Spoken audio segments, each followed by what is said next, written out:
As soon as this leaves, we're gonna pull here. Alright, here we go. Classic era, Naxxramas. We got full world buffs in the boon. We're not ready to use them yet, but here we go. Little Blade Flurry action. Not a whole lot. Nice. Next is already on its way in. We're on my rogue here, who is nearly full bis. The two items we're missing are Iblis for the offhand. Drops from the first boss coming up here in Death Knight Wing. And what is it called? Band of Unnatural Forces from Lotheb at the end of the Plague Wing. Those are the two items. The rest of our stuff is super good. We already got Gressil main hand. We got all of our tier. A lot of good stuff here. Pumping big damn. We are yellow on the damage meter. We gave ourselves a custom name.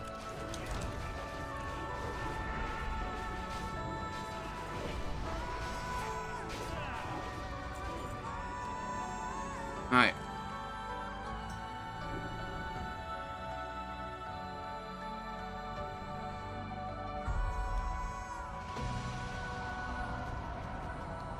Bring these back. We got 40 seconds on our Blade Flurry. So when that gets a little closer to being oh, that thing died before I could get the Slice and Dice off. Lost that combo point. Anyways, when Blade Flurry comes back, we'll try to get a nice 2-target damage opportunity. Spinning. No longer spinning. Nice. Sinister Strike. Skeletal Smith. Not sure which way is the facing direction of that mob. Sometimes when there's a dozen melee on top of a mob, it can be hard to know what's going on. Well, he probably pressed Blade Flurry on that pull. Don't worry, I'll press Blade Flurry on not these. They're going to be separated.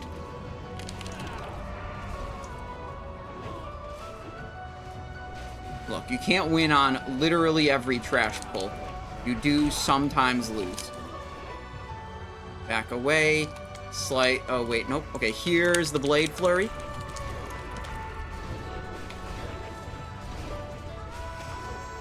Didn't even have Slice and Dice up for that. Oh, man. Okay, I thought there were going to be more of them. I guess we pulled a couple of those earlier, so the pack wasn't as big when we pulled the remaining ones.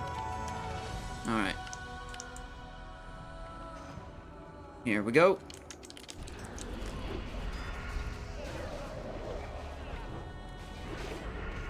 Necro Knight annihilated. There we go.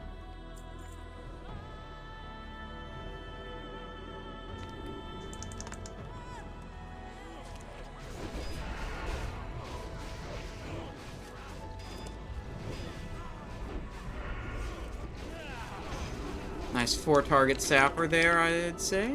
Circle is up. Slicey dice refresh. And this one's no longer spinning. Those spins are really dangerous. Deal a lot of damage and they stun you. So once you get hit by it once, you get hit by the next tick of the spin also because you're stunned and can't move away.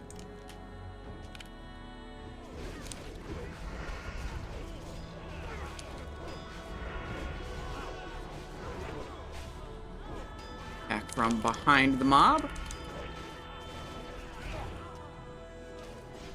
Captain. Spinning. Move away. Next pull is in.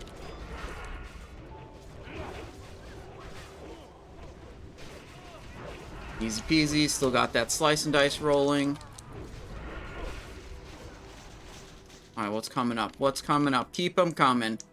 Into the blender.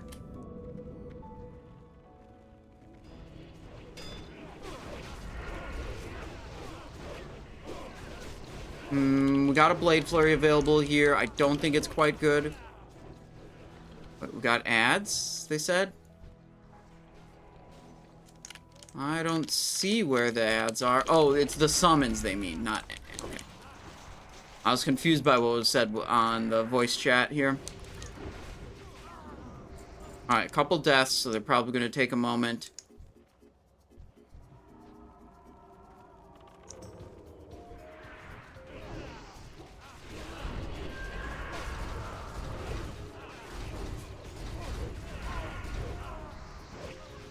A lot of damage there with a good Blade Flurry. Thistle Tea wasn't super good there. Spinning. Get away. Alright, keep moving. Paying for a Priest Fear Ward? No, they just do that. Because they're good players. Well, the Warriors can get rid of Fear on their own. The Rogues can't. So the Rogues tend to get prioritized on the Fear Wards.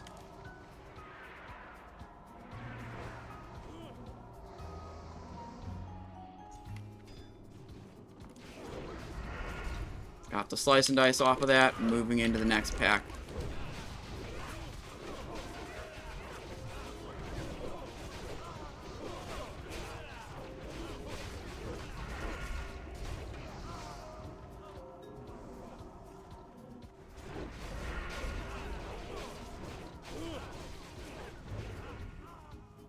There we go.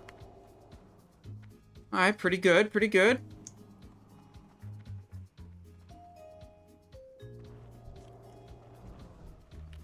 $30 on Blade Flurry, so it's not going to be up here. Attack from behind.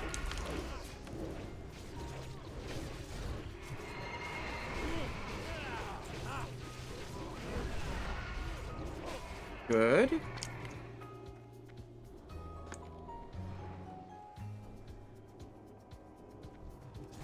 Whoa. Oh, I took a big hit from that. Wow, I was not expecting that. Alright, 5 seconds on Blade Flurry. We use it. Yeah, we use it here.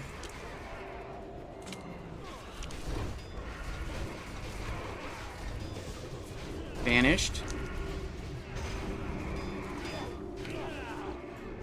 Had some threat there. Not what you want to see.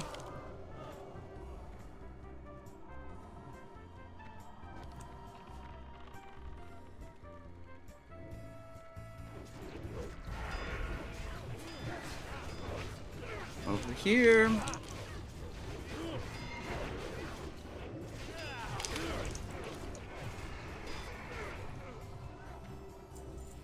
Alright. Skeletal Steed.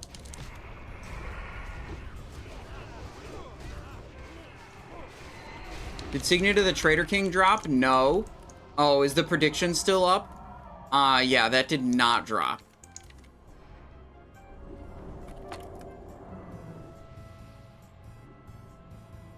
Oops.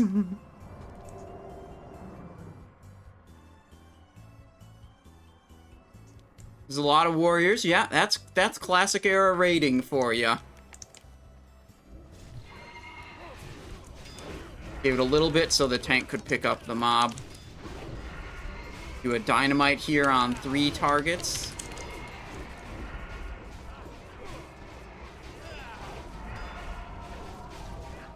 There we go. Oh, will Iblis drop from Resuvius? Good prediction. That's up right now. That's the item we want to see. Iblis, Blade of the Fallen Seraph. It's a good upgrade for us. And it's our best in slot offhand as a human rogue. All the other rogues and basically all the other melees want Hungering Cold for weapon skill. But human rogue gets some free weapon skill. So the weapon skill from Hungering Cold is not necessary. Is this the last time Warriors were a good class? Nope, Warriors were better than Rogues in TBC. And frankly, we'll see in Icecrown Citadel. They might end up just being better than Rogues in Icecrown Citadel. We'll see what happens. They were not very good in Phase 1 of TBC, though. It was rough.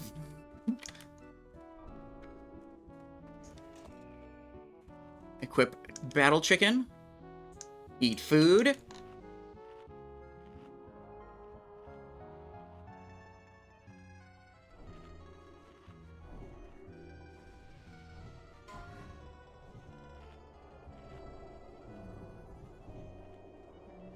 Alright, did Sarth rate combat rogues higher than assassination though?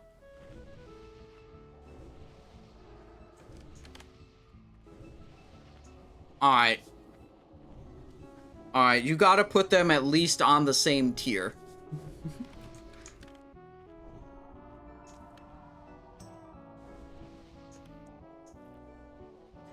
Alright, we got our food buff refreshed. Let's go with our Dark Mantle set. 4-piece Dark Mantle. Just gonna pray that we get a bunch of procs, and that's it. This is, on average, slightly worse than wearing the full Bone Scythe, but it's pretty, you know, it's pretty reasonable that, you know, maybe 30-40% of the time you get enough procs of Dark Mantle that it's good.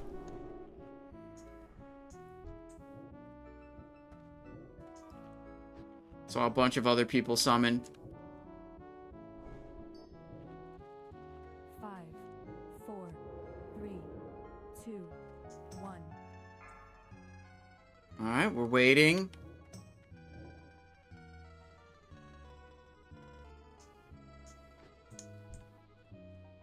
Oh, there's a bit of a lag. Haunt is on the boss.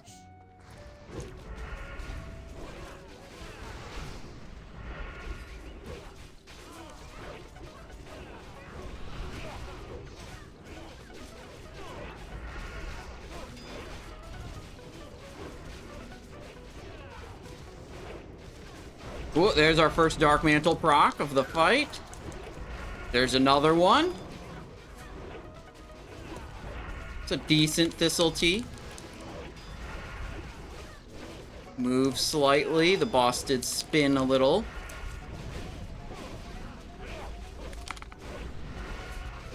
Get a Slice and Dice refresh there. Okay, we got our Thistle Tea used. We got our Adrenaline Rush used. We have... I'm gonna Vanish, because I was the second highest on threat. If something ever went wrong, I would get killed immediately. Now, instead of me getting killed immediately, it's one of the warriors. Oh, and we got a Squawk. Nice, nice, nice. Squawk. Predictions up for if Iblis drops, guys. As soon as this boss dies, we're gonna have to close the prediction. So get your points in. Get your points in.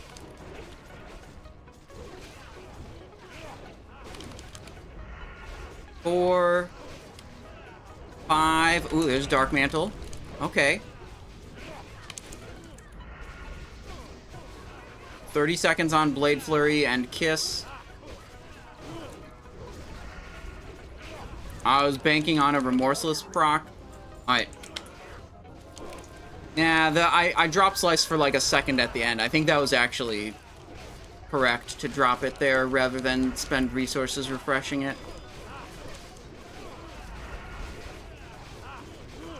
Alright. Prediction.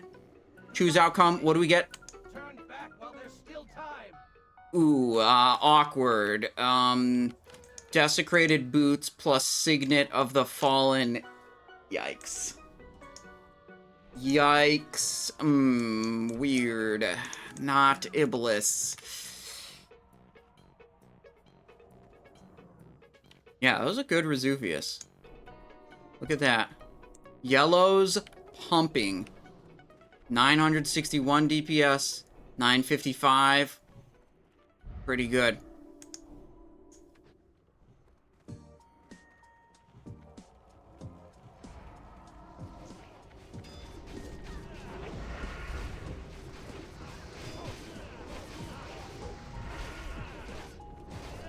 Oh, I'm still on my Dark Mantle. Yeah, we could be on the Dark Mantle. Who cares? Actually, maybe I'll go back to the... Yeah, let's go back to the Bone Scythe. We have a bit more stamina. Hoagies, how's it going? That's a name I haven't seen in a while.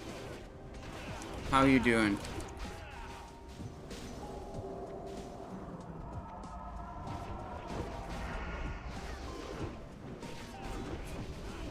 Oh, when I called out the prediction, RMG already ended the submissions. Okay, my bad. I didn't... I did not see that. Good. Hope you guys pumping ICC. Dude, I'm stoked for ICC. We'll be back in on the PTR tomorrow. You know, if you tune into this stream same time tomorrow, you know, at this time tomorrow, we'll be in Icecrown Citadel on the PTR. Playing casual on Defias Pillager? Yo, me too.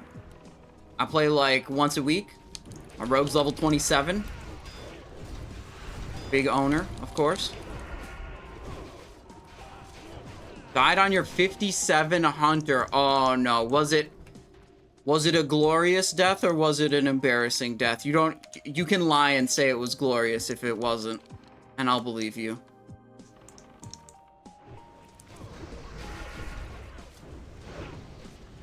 Ooh, taking some AoE.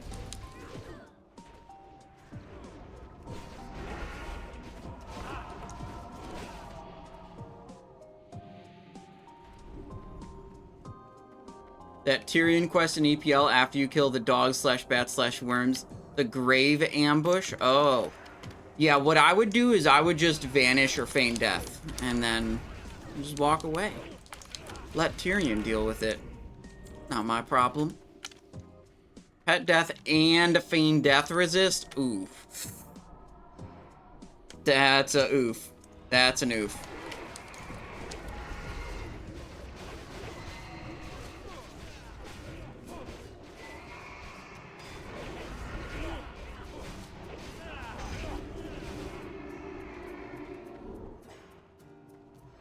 $40 seconds on Blade Flurry, so we won't have it for this pull.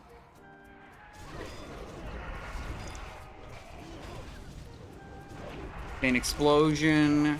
Okay. It's fine. Whoa. Alright. They're both spinning. We chilling. Oh, we lost 2 warriors.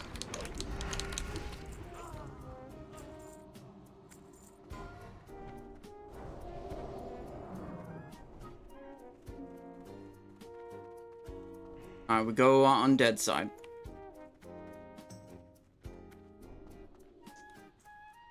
Last time we did this raid, actually, they called us over to live side because we actually had very few casters, less than normal. Which meant we had even more warriors than normal. So we had to send a couple melee over to live side on Gothic. Which I can't remember ever doing in Classic Era. So I was a little nervous. I was like, alright, you gotta explain to me what you want me to do here. Exactly what you want me to do here. Wanted to be sure I knew what the hell was going on. Because I've just, like, never done that and never had to care about what was going on over there.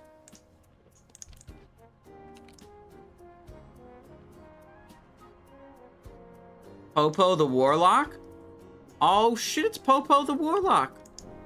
Right on.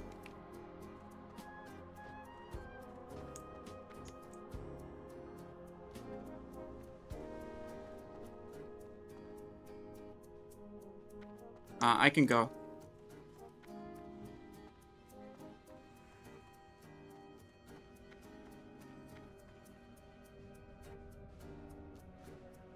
They're bringing me over again.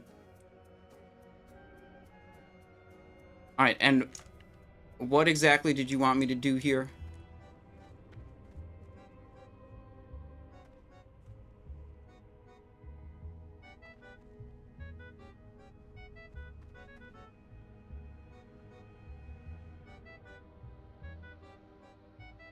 Okay, so kick, Shadow Bolt, volley. Got it. Alright, we're over here again. Like I was saying, it's not something I'm used to, so I wanted to clarify. They want me to do 2 things. Number 1 priority is they want me to kick every time a, Death Knight Rider casts Shadow Bolt volley. Don't want those happening. It's my responsibility to kick those. They only spawn from this middle spawn point. And then the other thing is kill left and middle spawn points. Yeah.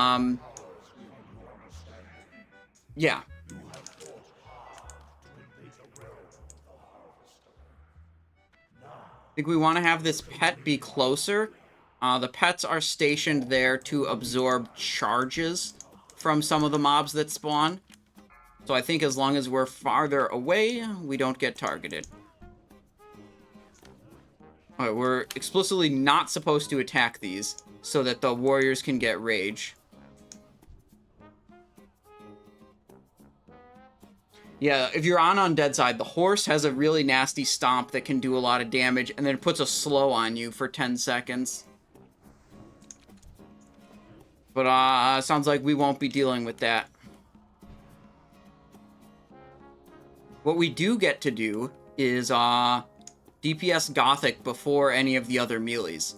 Because when you're done with this 3.5 minute trash phase, Gothic teleports down, but the gate is still closed, and he teleports to this side first.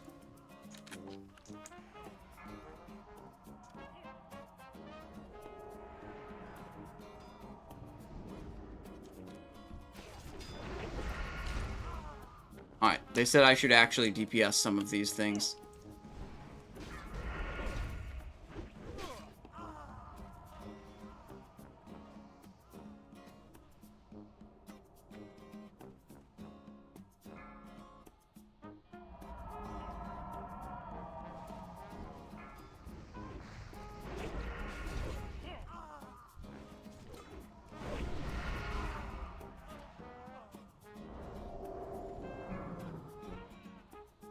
That thing is dead.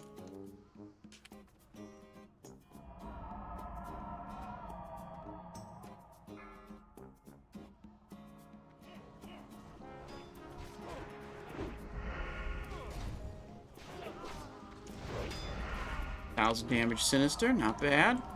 Oh, here we go. Here's a rider. Oh, I hit my kick, but someone else got it before me. Okay, that's fine.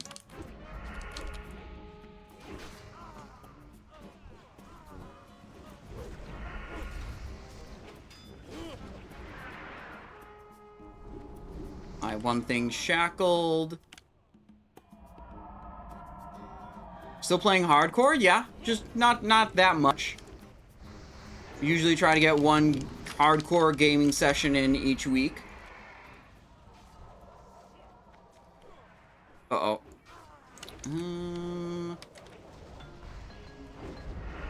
Kill target.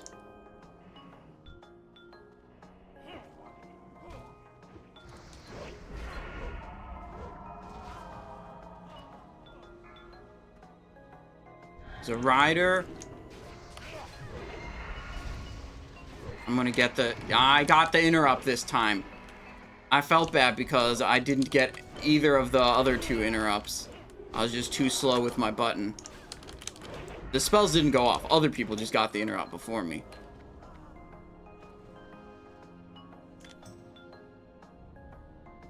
Alright, Gothic coming in about 45 seconds.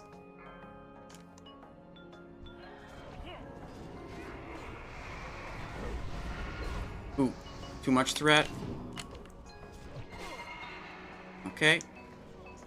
Ooh, that shackle just got broke by a Frost Nova.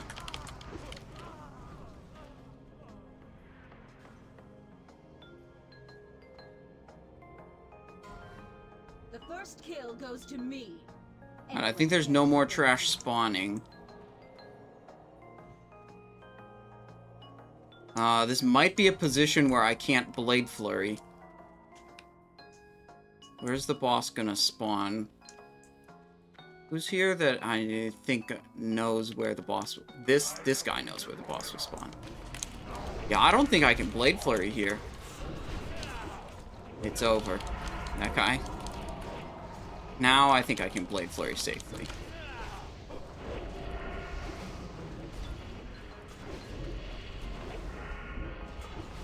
Trying to... Oh, I'm parrying. Oof. Not good. Okay, so we didn't want to Blade Flurry and break any of the shackles. That was the problem.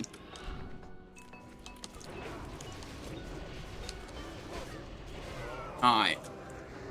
Boss sucks. Splinter, Desecrated Sabaton, Soul Harvester's Bindings. I'm pretty sure those bracers are quite good. You are arms ye roustabouts. We got company. Famous, cease this foolish venture at once. Turn away while you're still Common sense. Do not drive them out. Not before we've had our fun. The constant, like, Wrath? Yeah, I definitely like the constant energy regen of Wrath better than the tick-based regen of, Classic and TBC. Introduce myself.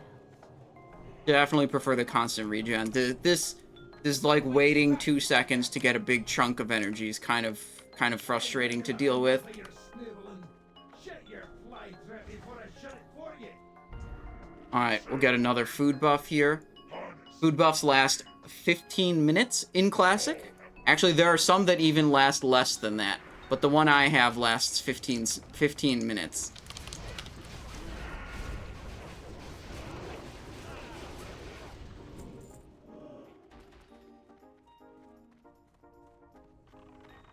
Okay, okay. Will Corrupted Ashbringer drop from 4 Horsemen? That's the prediction that is up. That's a good prediction. There's a reason that sword is called Cashbringer. People like spending a lot of gold to try to get Corrupted Ashbringer, okay? It's a big deal.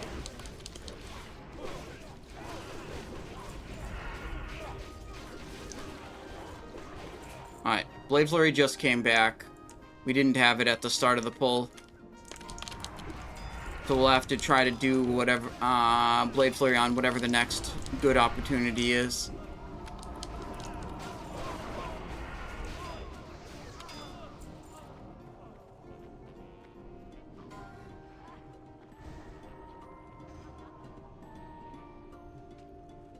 Wait, they want to kill the ghouls? Okay.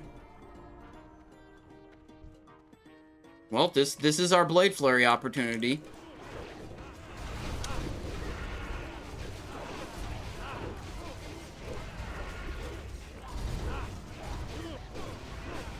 Pre-popped an evasion there.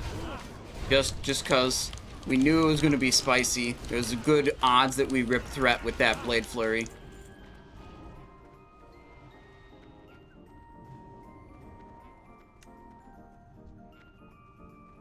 Oh, nothing fun there. Alright, what do we got next? Necro Knight Guardian. Okay. Are you yellow on details? Yes, that's me. The yellow.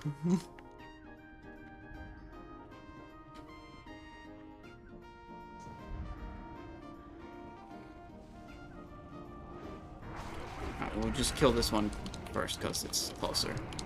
Oh, it teleported? Oh my god. There we go. 1400 critical. That's nice.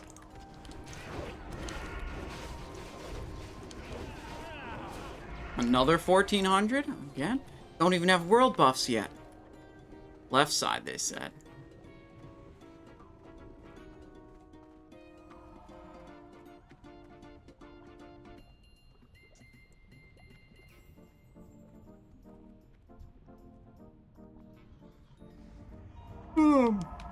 Okay.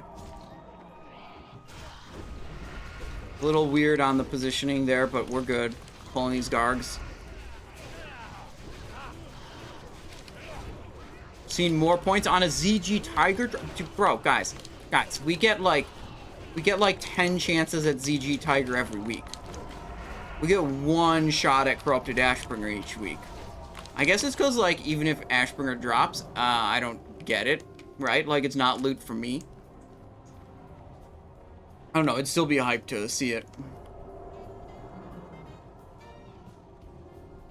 Love these long-time classic raids where there's, like, 7 Thunder Furies. Yeah, there might be more than that. I mean, the number of Gressils, too, is kind of insane. Gressils and Hungering Cold.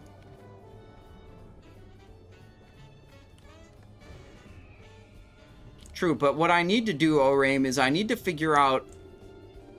I need to find... I think I want to trade some of this gold up to Wrath of the Lich King. Find someone who wants Classic Era gold and has Wrath gold.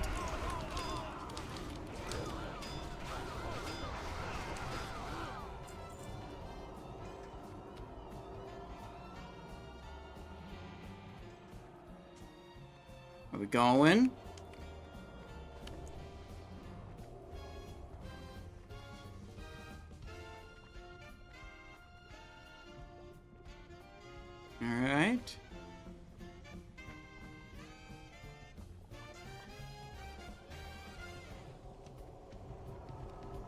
We're trying to skip all of this trash.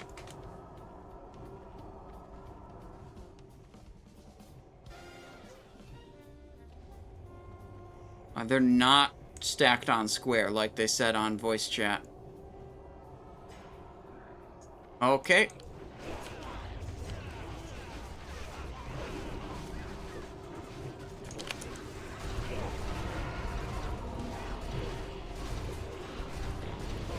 This was not what they were trying to do here. We're not trying to pull all those mobs.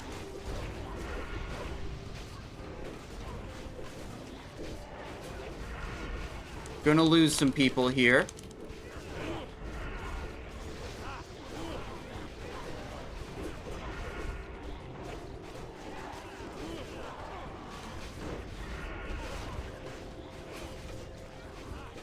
Finish off that one. This one's low health.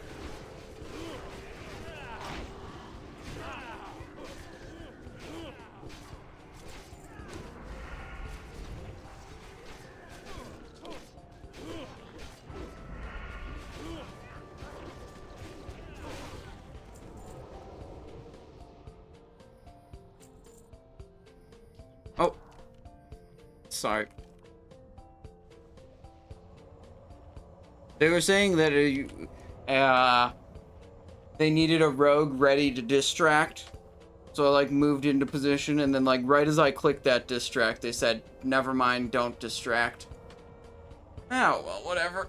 We just gotta res up a couple of these warriors who couldn't press evasion, you know how it goes.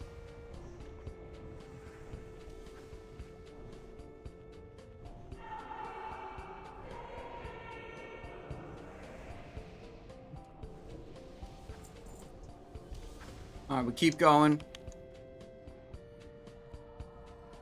Evasion's a pretty good spell.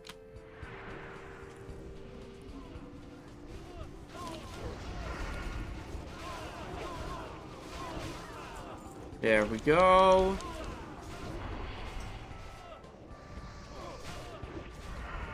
Alright, little shadow protection potion. Let's see.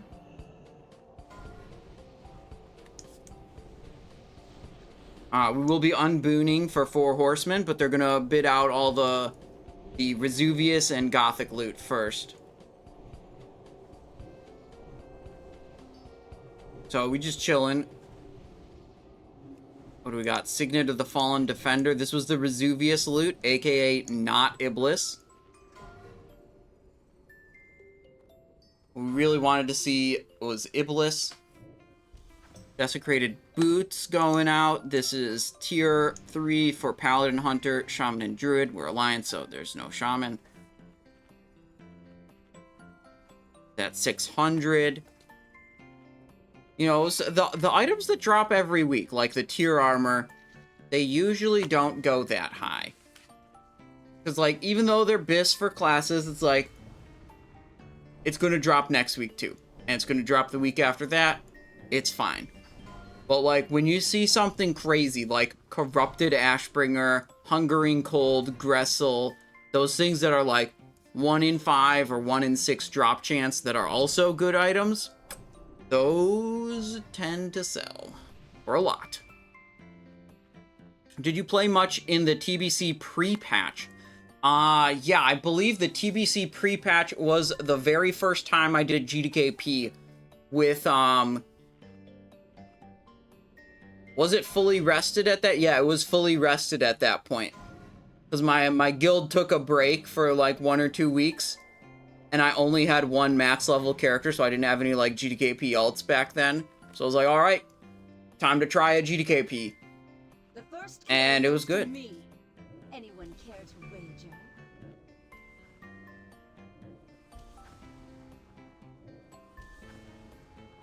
Yeah, it was weird to me that like, in that first room after Gothic, they like doubled back to kill an extra ghoul patrol that like we could have skipped. And then in the second room, they're like, okay, let's like walk along this way and try to skip everything. And it seems weird to me, like, you don't skip there, but you do try to skip there. So, yeah, it's whatever. Okay, hang on. Time to rebuff.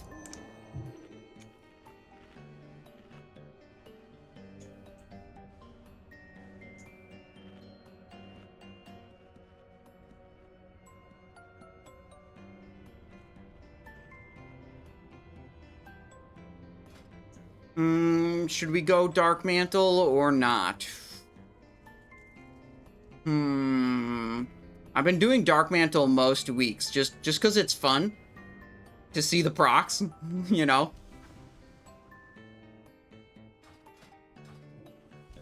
Yeah, fuck it, let's go Dark Mantle. Alright, we're gonna be unbooning here. 1, 2, 3, 4 Dark Mantles. Death Dealer Vest plus 4-piece Bone Scythe. This is what we've swapped into.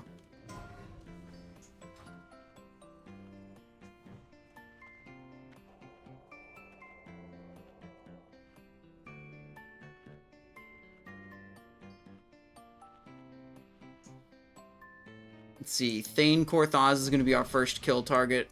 They're making sure a couple things are right. Okay. Here we go. It's unboon time.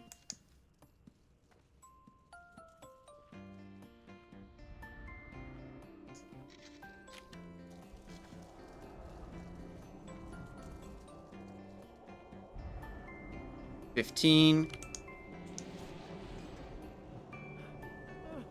Alright, here we go. Big money, no whammies. Big money, no whammies.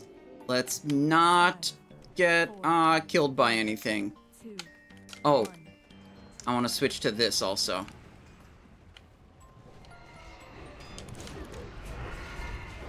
Zeliek in the wrong corner? Was nervous there for a second. I was nervous. Shield wall is up. He is now in the correct corner. Ooh. Ooh. Okay, shield wall gonna be done in 6 seconds. Just waiting.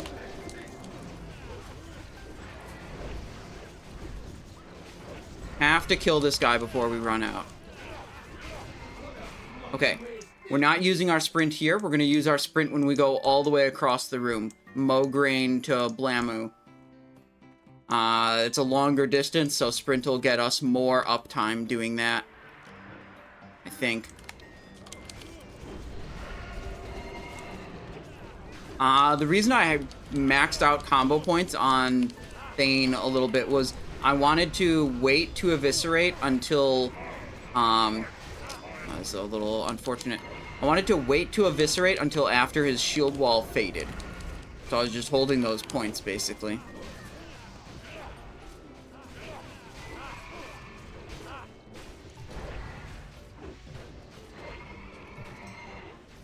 One more mark. Now we go. Get another shadow protection. Refresh that slice and dice. Coming in over here.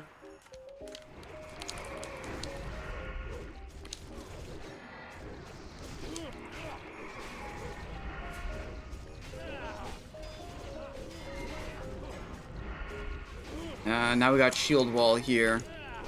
The other people left earlier, so they like pushed it while it didn't have shield wall, and now I'm stuck here while it does have shield wall. Alright. Shield wall active right now, so like these aren't great cooldowns, but I'm not going to have another opportunity to use them anyways, so I might as well.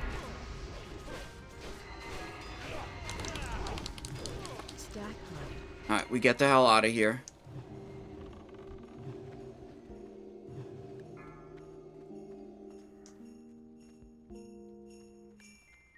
Alright, now we chillin'. Now we are chillin'.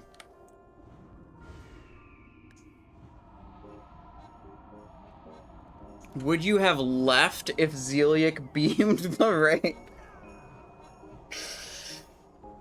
Oh boy. No, we wouldn't leave. That would just be... It would be yikes. It would be pretty yikes.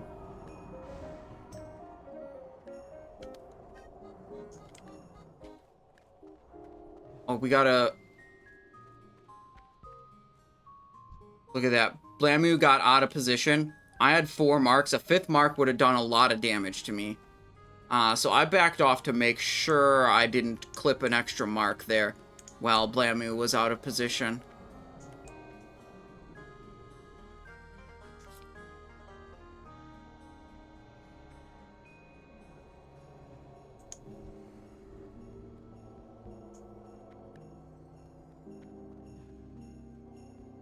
I wonder how close we were to the entire raid getting owned. I have to check, maybe check the VOD and see what the timer on Holy Wrath was. I really like the strategy that speedruns used on this boss in Wrath of the Lich King Naxx. And the speedrun strategy is to dogpile on Zeliek at the very start and literally kill Zeliek before Zeliek's first cast of Holy Wrath. To just completely eliminate that mechanic from the equation. I thought it was pretty good.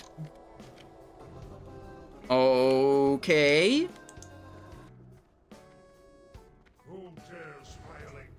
What's the loot? Let's see, Spider Wing. Going over here.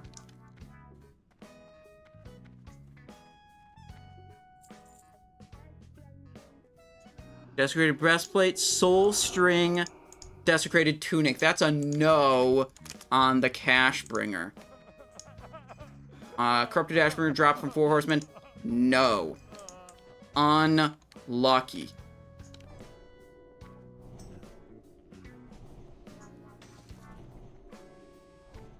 Alright, we chill in our regular world buff set for a couple trash pulls, then we do a Nubarak.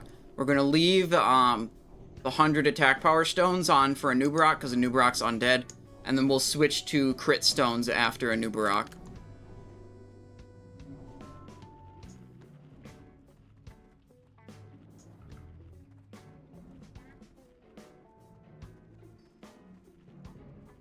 Trinket. Oh, yep. Good call. Yep, switch trinket. For these trash pulls, at least.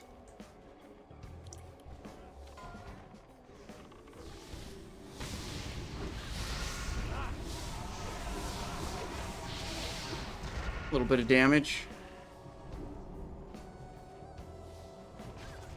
Got extras. Okay.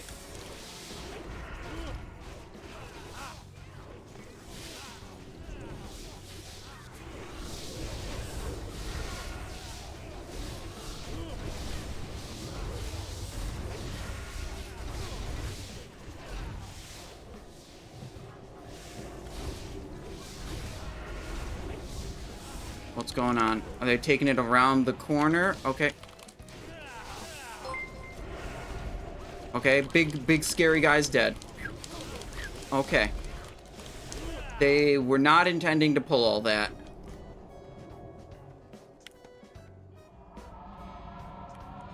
Okay.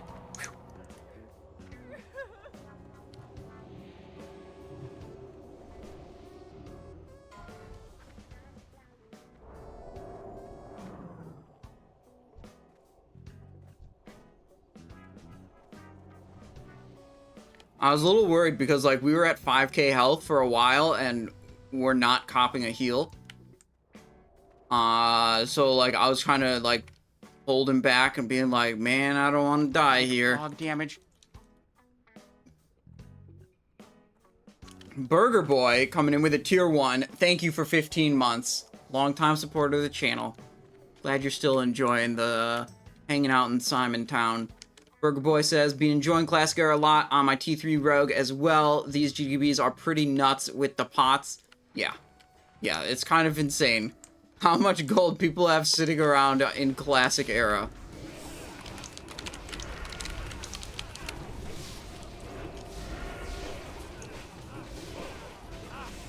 There we go. Big scary green one is dead.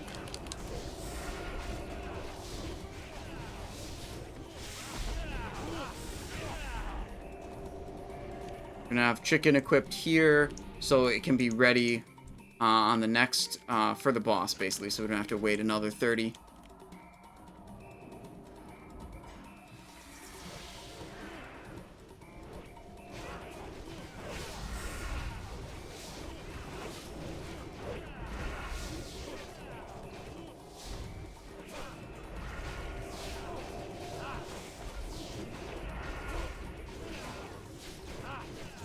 Who are you on the meters? The one called Yellow. I'm just gonna remove the custom name.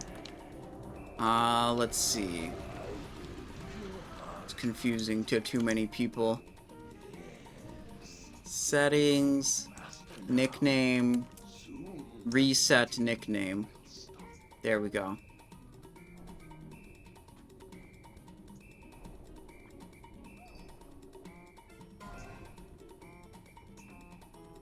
Okay, I think it'll update on the next combat, probably.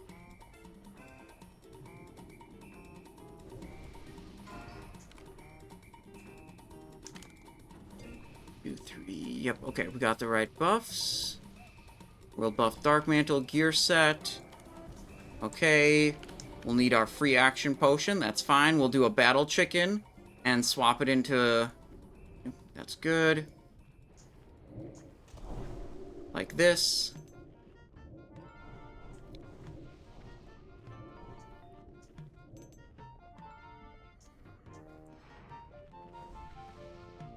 Alright. Almost time. 5, Almost time. 3, 2, Coming in right behind the tank.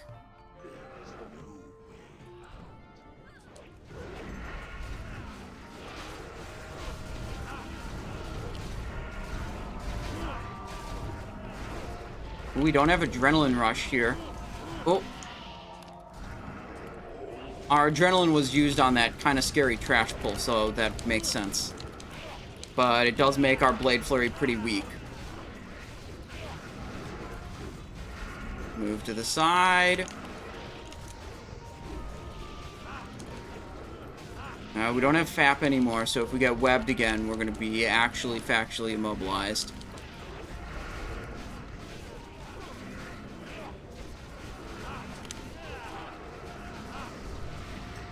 Alright.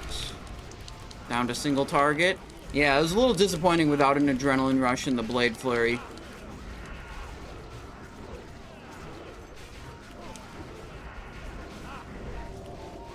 Damn, had a proc right at the end. Didn't have enough globals left to even use the energy generated from it.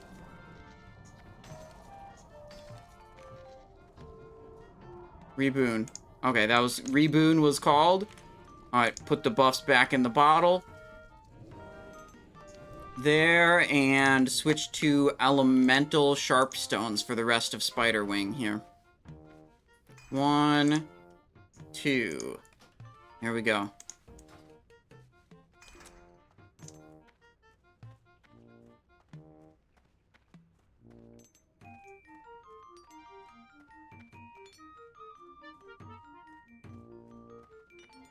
Okay. There we go. A couple small spider packs. 4, 3, Soul strings going out. 1.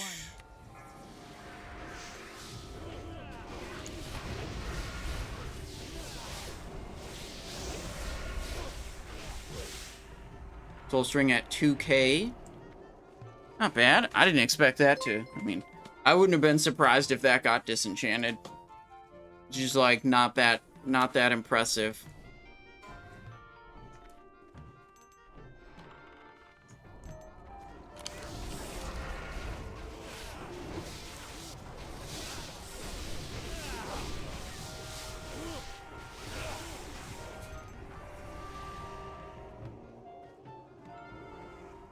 Is that true? Is QSR really game bis for warriors? Like this, so what you do, like unnatural forces plus QSR? It's like, I see warriors using unnatural forces all the time. That ring's gotta be great. Wow. I didn't know that. I didn't think QSR would have that much staying power.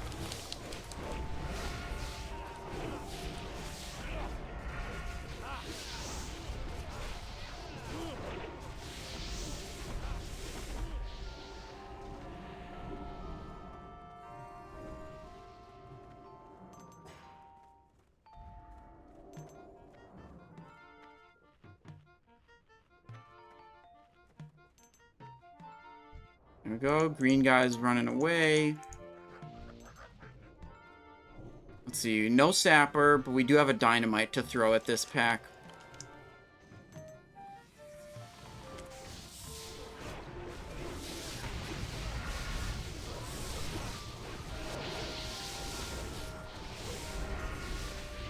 Good. Ring of Karaji Fury. I think that's Viscidus. It's somewhere in AQ40. Yeah, I think it's very good that, like, the early raid tiers have a handful of items that are relevant for multiple raid tiers. I think it's generally good when one raid tier has items that remain relevant into the next tier, or possibly into, you know, 2 tiers later. That might be pushing it a little bit, but I think it's good, generally.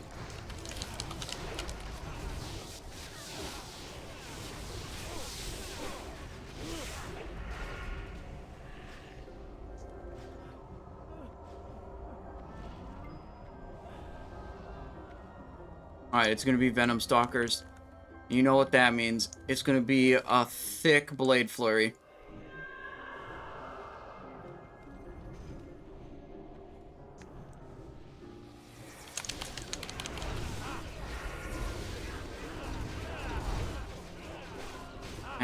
The second one was kind of delayed, so we didn't get a great Blade Flurry there. I don't think it was in range for a while.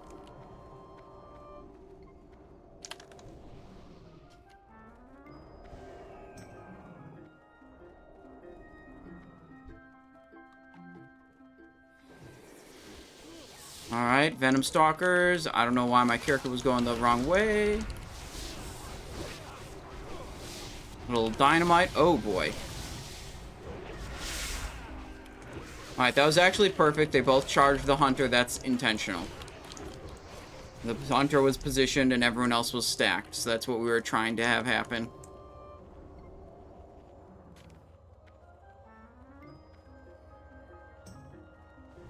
Wonder what happens first. Me getting 85 rune crafting, or you guys finishing this raid? I don't know what that means. That sounds like a RuneScape thing.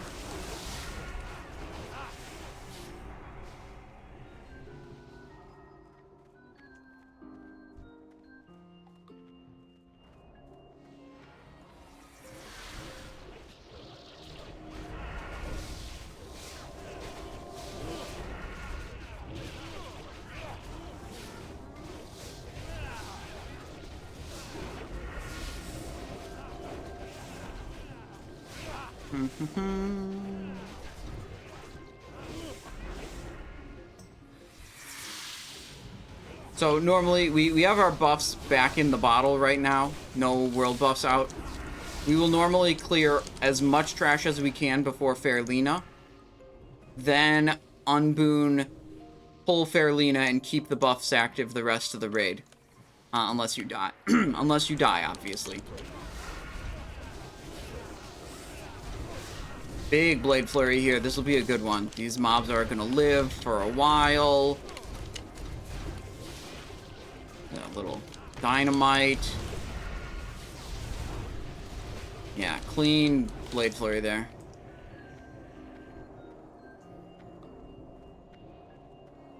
Is Raid doing the Fairlina 1 pull? No. Actually, the Fairlina trash is exceptionally slow. We're going to pull them one at a time all the way back to here. It's exceptionally safe, too. Don't get me wrong. But, it is slower than being a little bit more aggressive with it. Which, you know, whatever. We're here for a good time. Got that food buff.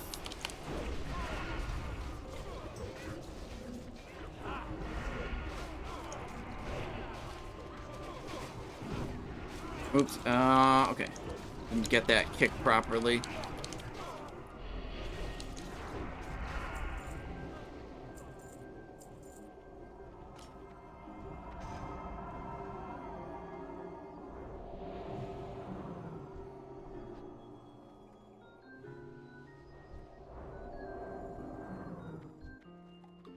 Feign death. Oh, they had spiders plus acolytes.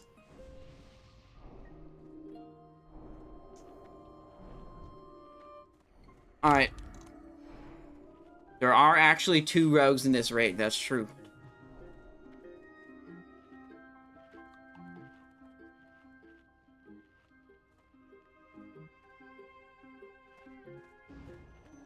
Look, when I came to Classic Era, I was like, yo, are there any raids I can do around here? I was talking to people. I was like, you know, seeing what raids are available, what I could do. And I was told, look, we don't require expose armor in the GDKP. And I was like, sounds like my kind of raid. And signed up with haste. Sign me up, exactly.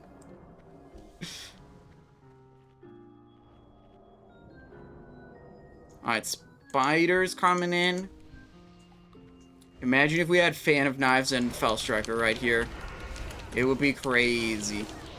We have Fan of Knives, Fell Striker, and Misplaced Servo Arm.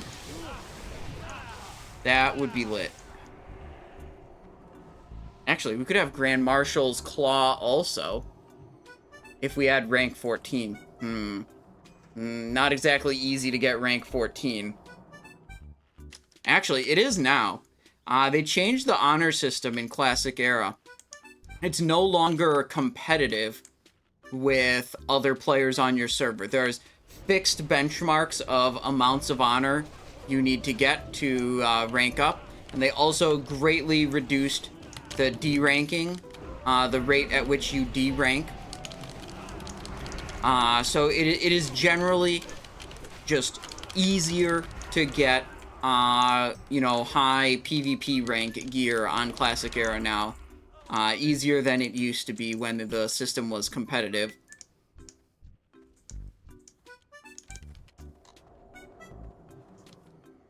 Warsong Gulch / Alterac Arathi Basin. I mean, I don't think the change had... I think the change to the honor system encouraged a lot more people to participate in PvP. I don't think the change is what killed Warsong Gulch and Arathi Basin. I think those were just bad honor farms compared to Alterac Valley to begin with.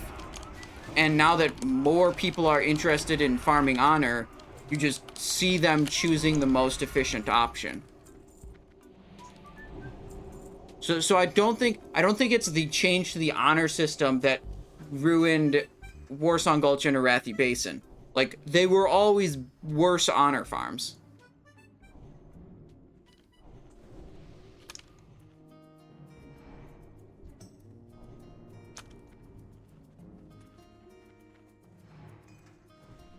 I believe you do decay rank points. Or honor, whatever. There's some relation between those there. We'll just say honor. But I believe you cannot downrank. So you can lose your progress towards the next rank for not PvPing for a while.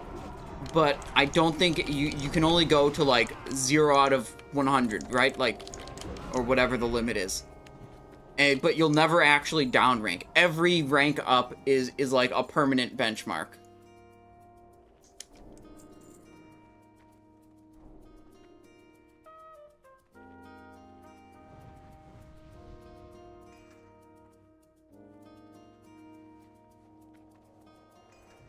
Yeah, I have read a lot of people... I've read a lot of people complaining that the Classic Era PvP meta is just Alterac Valley. My suggestion to change that, which I think is a good suggestion, is... oh, wait, hang on. I'm trying to not die here. So, basically, players are doing Alterac Valley because it's the most efficient honor farm, and they're just completely avoiding each other, racing to kill the enemy boss, right? Because it's just the best honor. What I think you want to do is... I mean, option A is to just flat out nerf the honor gain in Alterac Valley. Just bring it way down. So then, like, there might be more variation in the battlegrounds played. So they're similar honor gain. But what I think you should do is to take the raid-wide honor gains and make it so they only apply if you've been in the battleground for at least 15 or 20 minutes. That's like step one. You could make it like a percentage based on how long you've been in there. So like if you're in there 5 minutes, you know, you get a very small amount of honor for those type of things. So this limits the ability for like AFK players or super fast games to occur. And then the other thing is you give individual honor rewards for things like turning in armor scraps, upgrading the troops, upgrading the rams or whatever, doing any of those like individual quests that are already in Alterac Valley that everyone forgets about.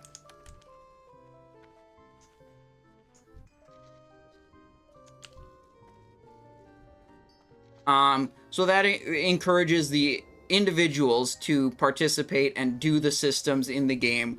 And, you know, with the time gate on some of the other honor rewards... Oh, unboon. I forgot about that. Okay, we're unbooning. I was a little distracted describing my Alterac Valley thing. Okay, hold on. We're going. 5, It's game mode. 3, 2, 1.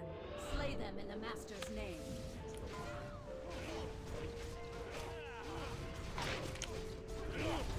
What? He was not stunned by my cheap shot? Okay, there we go. Our job was to make sure that shit was stunned. So we just chilled with a cheap shot ready to go.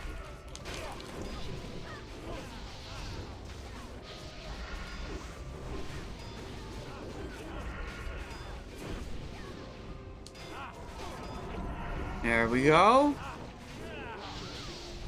Rain of Fire happening again.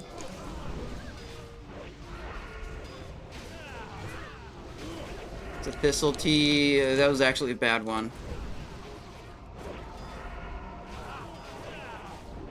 So yeah, I think if you put honor incentives in Alterac Valley that actually incentivized you to engage in PvP and incentivized you to have a longer game, I think that would be good.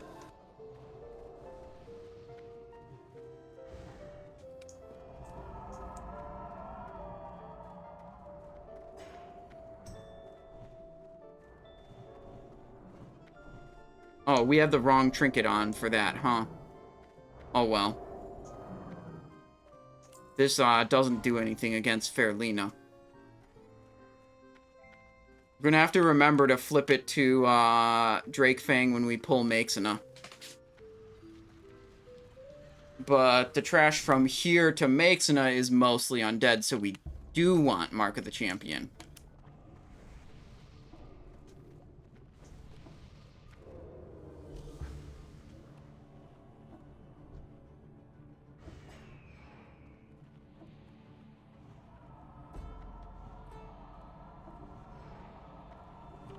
Will Kiss of the Spider drop from Maxina? Prediction is up.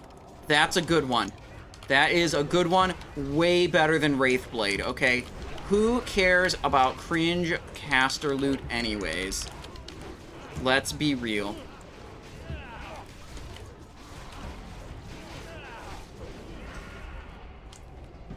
Alright, put your points in. If you think Kiss of the Spider is gonna drop. His next boss here, Maxina. LMAO Wraithblade, I know, right?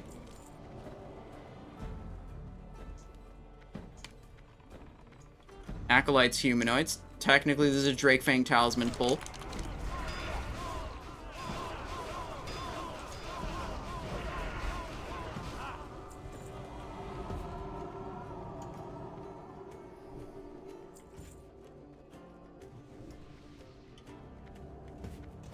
Alright, kill ghouls. We got Blade Flurry, we got Kiss of the Spider. This is gonna be good. This will be good. We're just a little behind positioning-wise.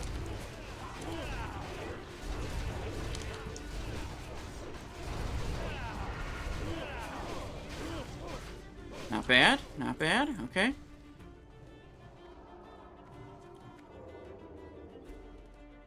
Oh, shit. Wait, what's going on? Stacking on moon? Okay. Feeling a crystal webbed robe? No, no, no. Get out of here with that energy. We don't need any crystal webbed robe type of vibes around here.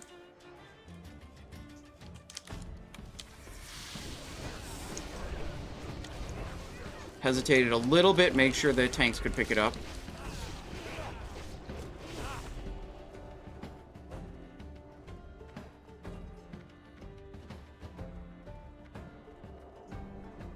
Gargoyles.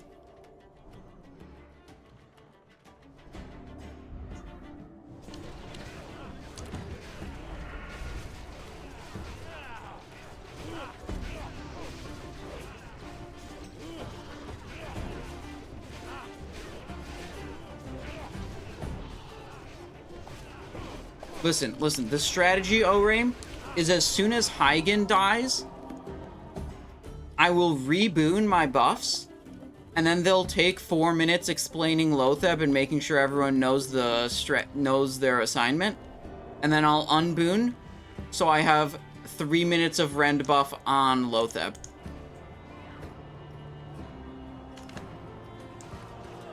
I've done that before, I'll do it again. That is definitely worth a boon.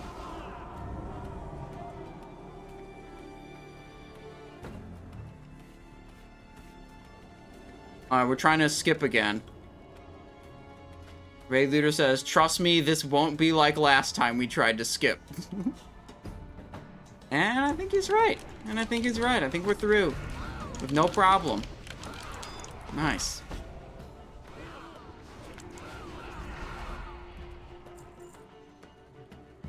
Okay, okay. EFT equipped. Thank you for the reminder. You already got it. Yeah, it's okay. It's fine. It's fine. We're good. Book equipped. We'll see if this is actually ready by the time we pull. We might pull before this is ready. 20 seconds.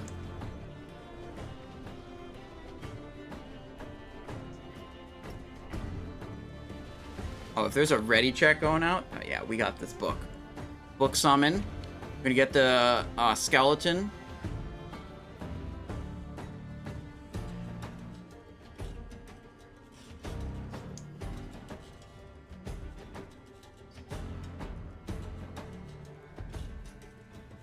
I'm gonna go for the.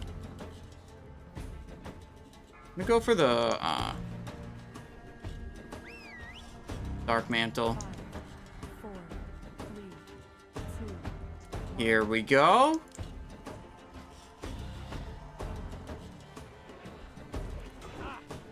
Parried my first Sinister, obviously. I do not have too much throw. Oh, that was... I think that was a triple proc. No! Bro, right as I hit Adrenaline Rush, oh my fucking... And then I panicked and I hit Vanish, so I can't even vanish the web spray.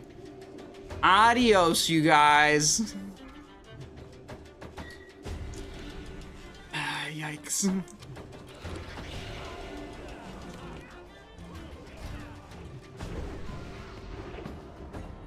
May as well do expose.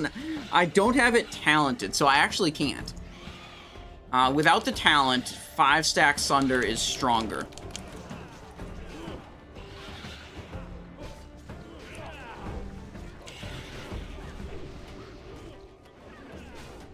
Oh, some Warlock was pressing friggin' Immolate. They just got called the fuck out on voice chat.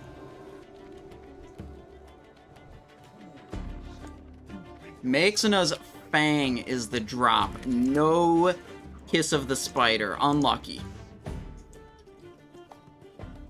Orim, I assume it's you. Thank you for putting the predictions up. That is handy and useful for me while I'm raiding. It's hard to manage like doing the raid and the predictions, so thumbs up.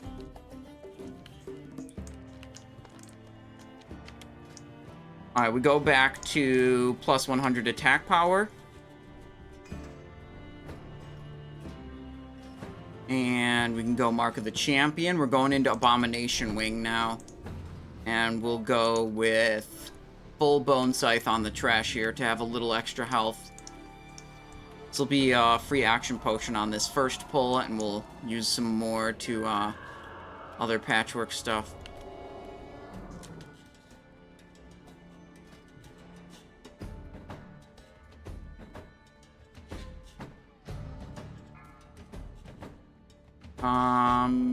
Okay, pull timer's out. I could have got another food buff. In the meantime, we can use this food buff. Not quite as good. Free action potion. You need to hesitate there. The tank was a little behind the rest of the group. Don't want to rip and die. We're going over here. Blade Flurry is for the slimes. These things die too quickly. We're going to use a Blade Flurry when we pull the slimes in the middle of the room. Usually my plan. Usually they're spawned already, too. I don't know why they're not. Alright. Grobolus isn't even there? Okay. Okay. No free action potion available on this one. Can be a little scary. Trying to get a slice and dice before that guy died. I was too slow. Oh, we're stunned.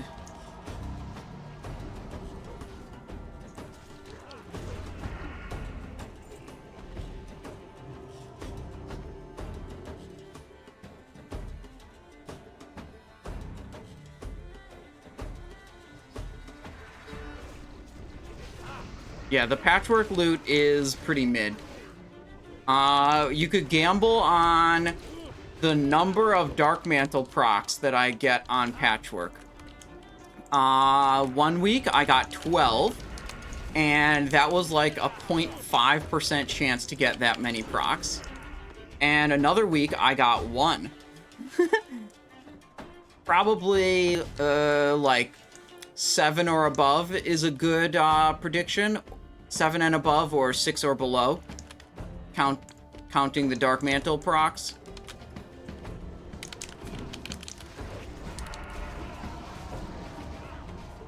Will Simon beat the other rogue? Okay, okay. That's a spicy one. Alright, slime's coming through. Free evasion. Because I have world buffs and I don't want to die.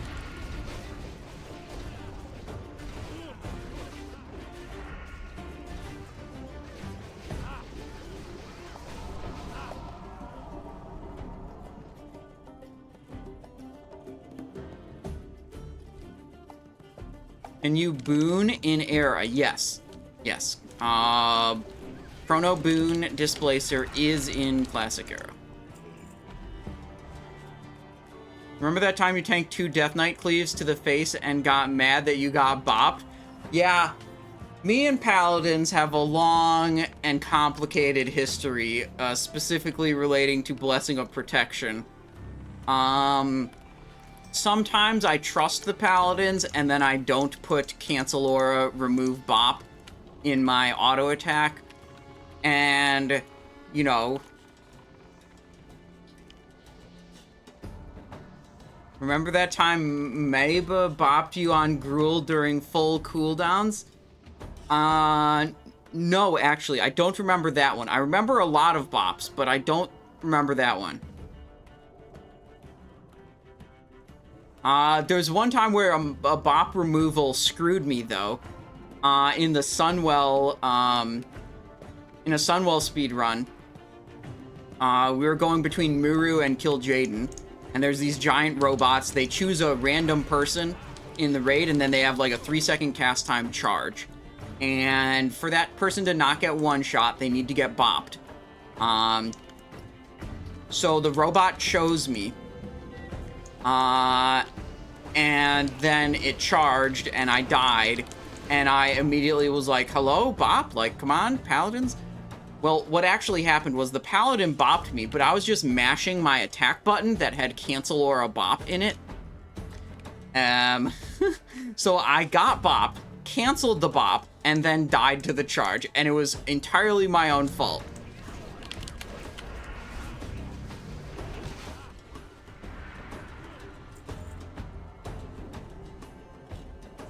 Are we rich yet? Not too much spicy has dropped yet, but I mean, the spiciest loot always is from the last boss, you know.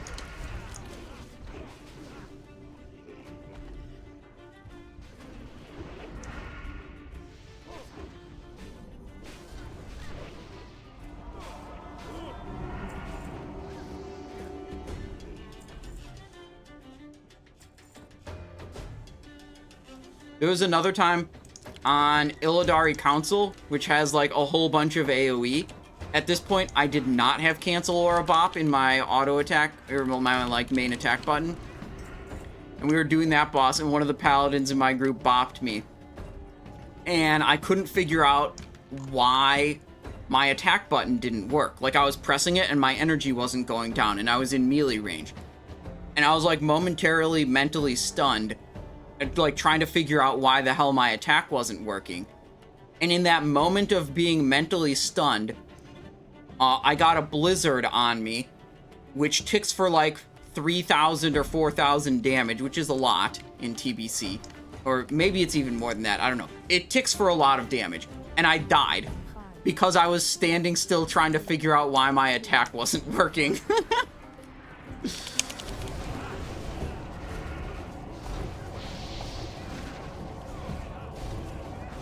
And then, like Ghastly mentioned, you know, there's other times where I would just get mad at paladins for bopping me, not realizing that they actually saved my life because I had pulled threat, and I was just mad because my attack macro, or my attack button was disabled.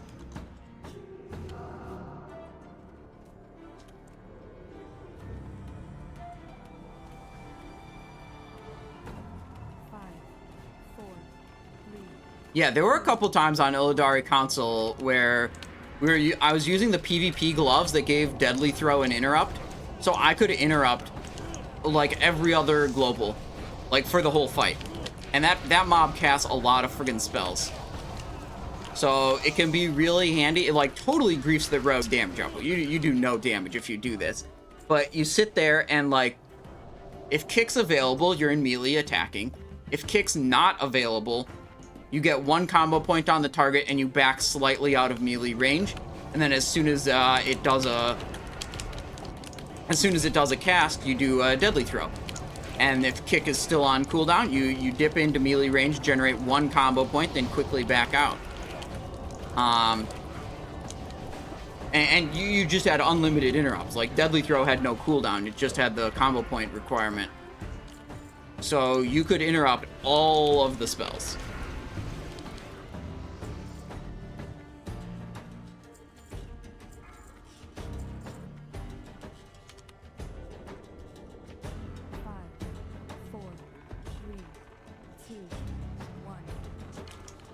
Naxxramas, oh my gosh. Flicking off heroism, ooh, that's awkward. I'm pretty sure I've done that before too, for some reason. Trying to click off a buff, and then like the buffs shift in place, and you accidentally click off something way good, way better. I just deleted that patchwork Gamba, only one bro, guys.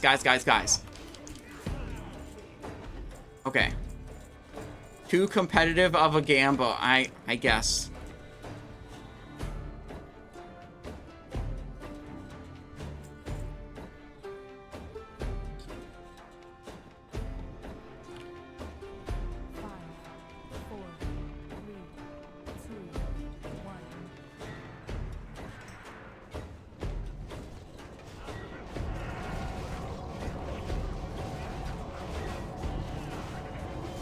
Whatever, Blade Flurry. They said they're gonna let Patchwork walk back because they won't be ready. So I figured it'd be fine to press a Blade Flurry. Oh, they want Rage on that one. Never mind. Okay. Okay, Patchwork Tankers. We go to our, excuse me, Dark Mantle set. Go with our Battle Chicken.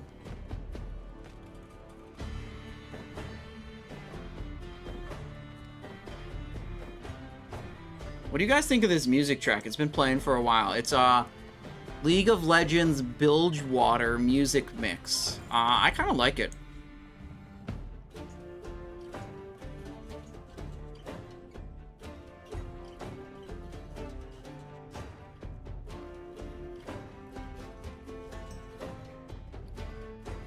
Book is still on cooldown.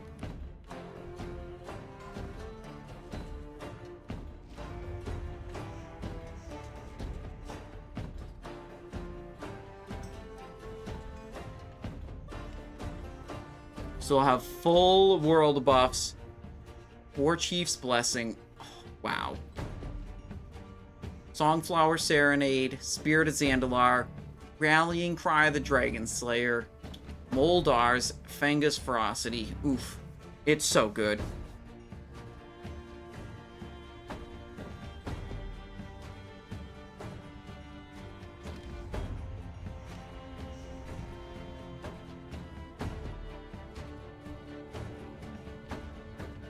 Alright, we're getting our health low because part of the targeting mechanic of Patchwork's Hateful Strike ability is the target's health, and if you have higher health, you're hang on, it's time for boss.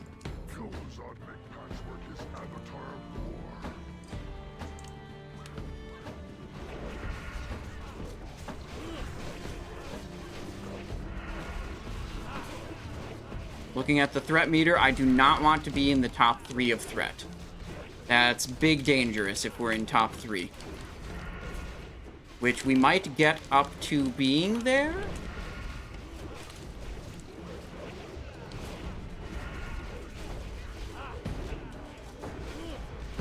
There's a good Thistle Tea. Still no Dark Mantle procs, and our threat is looking totally fine and tame. There's a Dark Mantle proc. Okay. We have to get a turnaround in our Dark Mantle luck. Is not good so far. Unlucky.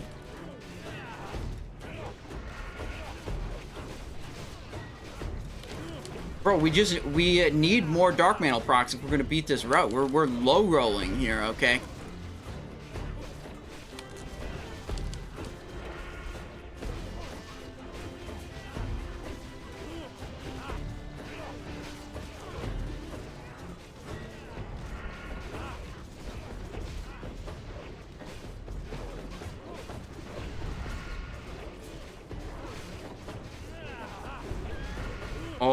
Oh, we're ahead. We're ahead slightly. Big Eviscerate. Still no Dark Mantles. 2, okay, there's one. That's what we're talking about. That's what I'm about, okay. Oh, there's another one. We're up to 3 procs this fight so far. We can do a Dynamite. 12 seconds on Blade Flurry. We're going to get another Blade Flurry use here. 5 seconds to Blade Flurry.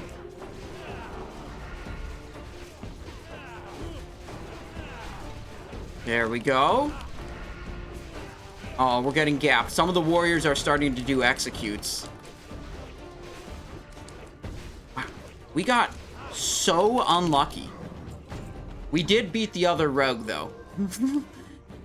By that much.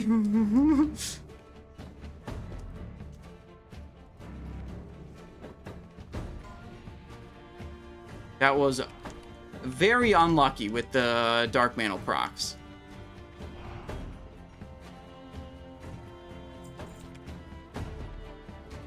How much did we get? This was a 2-minute, 21-second fight.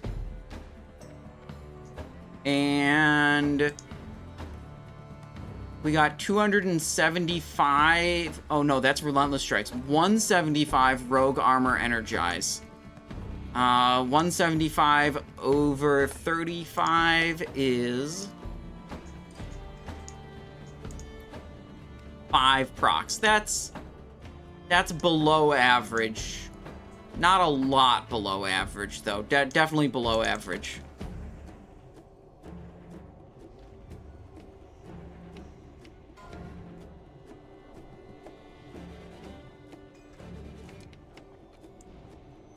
Okay, back to regular gear for trash.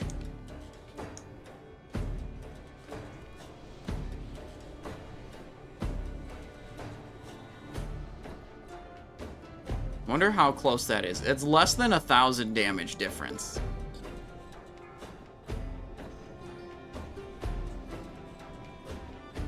Five, four, three, two, one. Okay, moving the mobs under.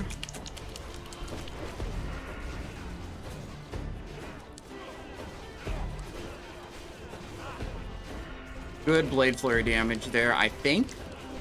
Pretty sure I was in range of both of those. They felt like they were a little far apart, and maybe I didn't quite get it right.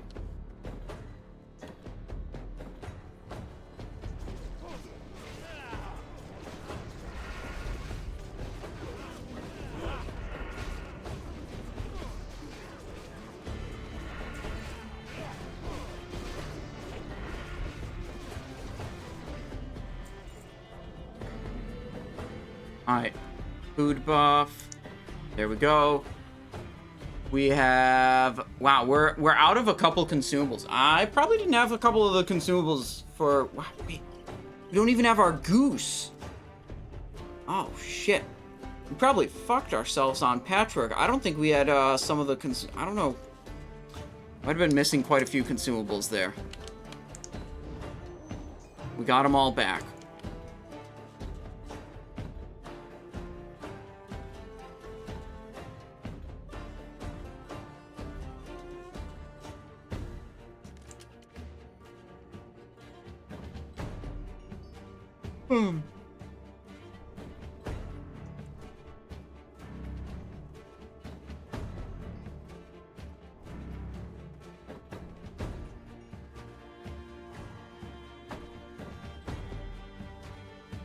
Alright, letting Grobolus go back up so we can get these 3 mobs.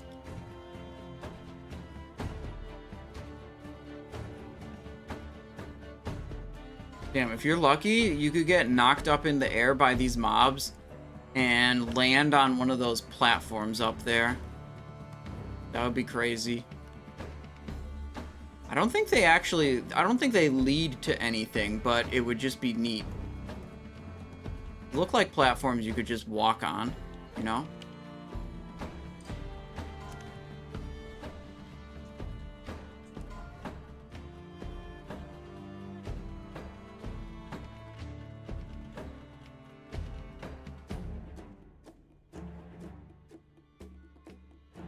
Wait, what's up over here? Oh, I think those empty, you could jump, yeah, that way too. Alright, they were doing a couple quick bids while they were waiting for Grobolus to move around.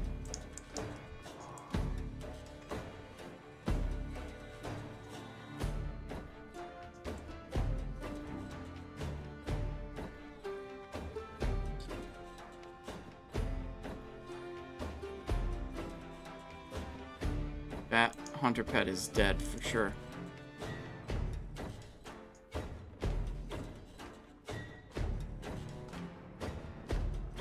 Yeeted into the air. I don't think the owl takes fall damage, though. Alright, there we go. Finally got these mobs in. Oop, we're fine.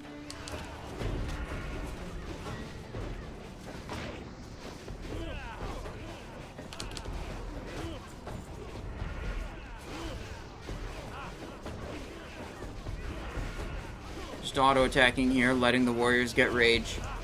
We'll go right into Grobolus now. Okay. So, the plan is... if we've been getting a fair amount of Dark Mantle procs when the first slime spawns, we'll send Adrenaline Rush on Grobolus. But if we've gotten, you know, just 1 or 0 Dark Mantles, we will save Adrenaline Rush for Gluth.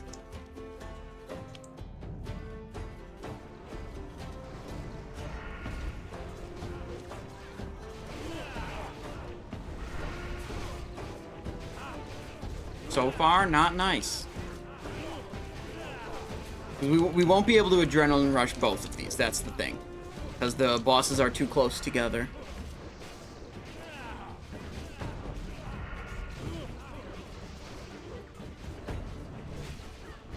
Moving. Yeah, okay. That's a no-go. Alright, we're just parsing Gluth this week, you guys.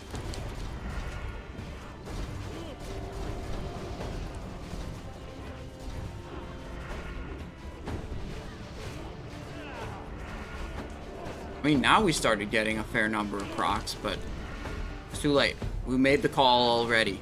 The Blade Flurry's over. There's no going back to, like, Adrenaline Rush happening here.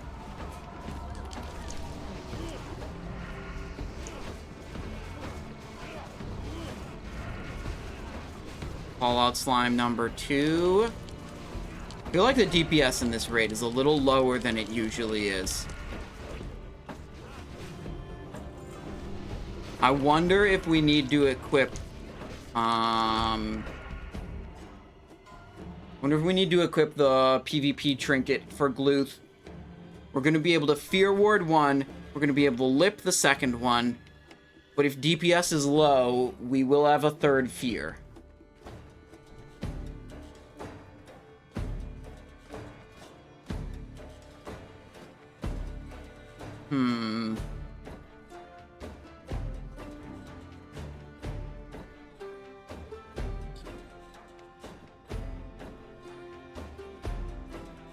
Yeah, I think this is a,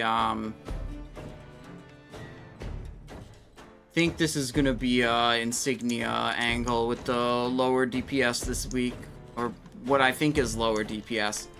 Oraim says you're out of here. All right, well, thank you for watching. Hope you had a good time. Thanks for putting up the predictions too. I appreciate that. Mongoose dropped before for Lena, and yeah, I forgot to. Oh my god, it was that long. That's. Yeah, I always say it how I need like a cooldown, a like consumables reminder for Classic Era. There's so many of them. They all have different durations. This one's 30 minutes, that one's 20 minutes, that one's 1 hour, that one's 15 minutes.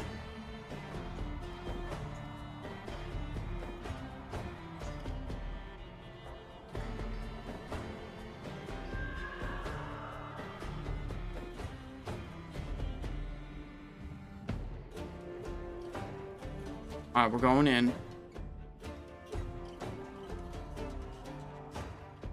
Okay. We'll see. We'll see if this pays off. If we get a third Fear, Insignia of the Alliance was probably correct. But if we kill it before the third Fear, it was definitely an L. Parry my first attack, of course. Adrenaline Rush, just trying to stay up with the boss as it moves.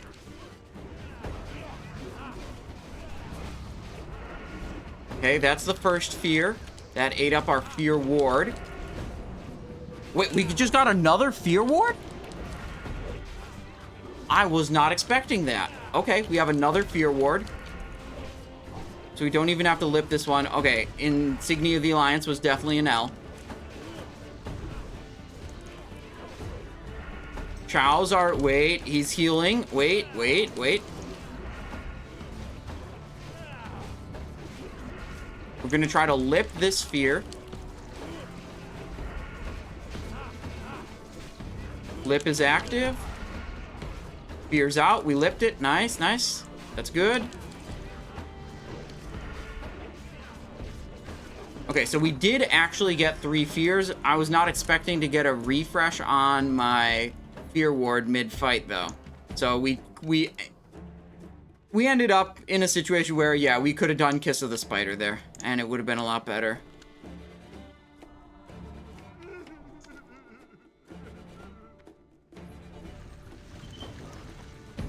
Roger that. Do you plan to have the leg sword on your rogue? Sorry if it's already been answered. Do you mean the legendary sword, the Thunder Fury? Not on my Classic Era character. It's really, like, it's an alright weapon for rogues. You've got other options that do about as much damage. it's an insane weapon for warriors. Especially for tanking purposes. Like, Thunder Fury should just go to warriors in Classic Era. Like, the value a warrior gets from it in tanking capability is just so insane, and threat generation, that, like, the fact that it does a little bit more damage for a rogue is kind of yikes. But I am trying to get Thunder Fury on Wrath of the Lich King, where I can solo the bosses. 2 of my rogues have 1 binding each, and are trying to get a 2nd binding. And I have a Death Knight that also has 1 binding, and is trying to get the 2nd binding. So I have 3 bindings on 3 different characters that can all solo both of the bosses.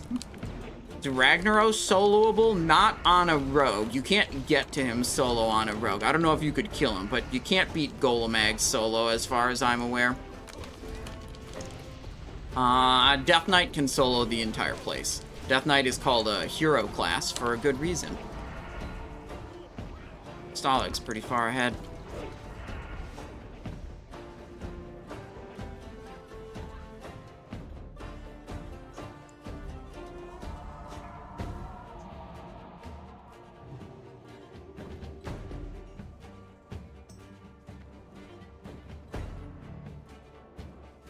Saw your farming videos. Hope you get it soon. Yeah, me too.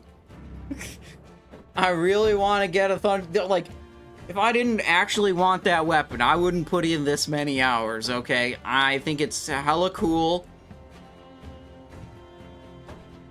And, okay, they said kill both. Okay.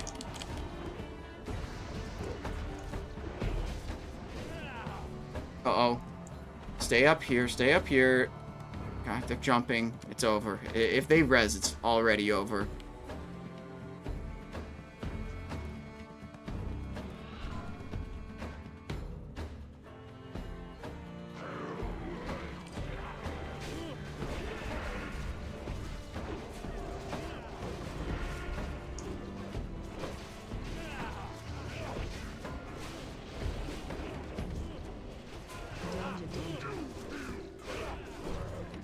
Waiting with the energy. Damage buff is back.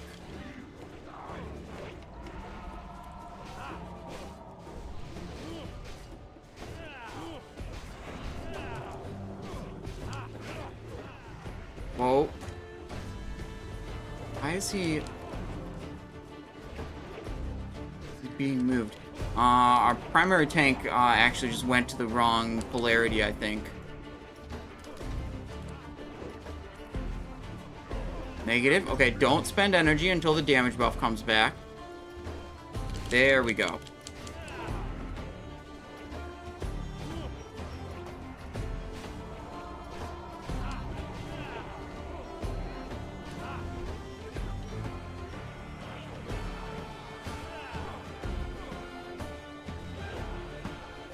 Okay, 4 down right now, so raid DPS is significantly lower. Every person who's alive gives a charge buff that buffs not only their own damage, but everyone else in the raid's damage. So every death on Thaddeus has a huge impact on raid performance. Your kill time goes up astronomically every time you have someone die, because everyone's damage gets reduced.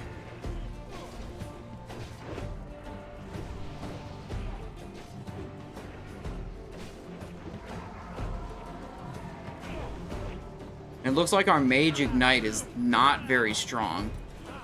Normally we have mages doing like 8, 9, 10,000 DPS on this fight. Well, the one mage who owns the Ignite.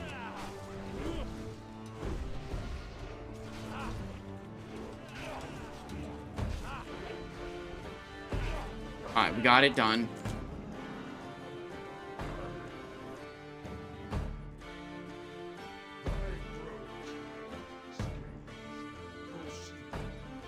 Alright, we're sufficiently spread out. Okay.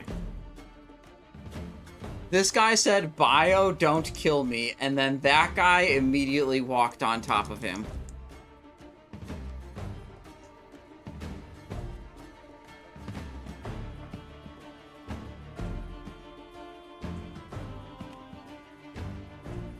We get shocked just a little bit here, I think. No. Okay, we're good. Good, good, good.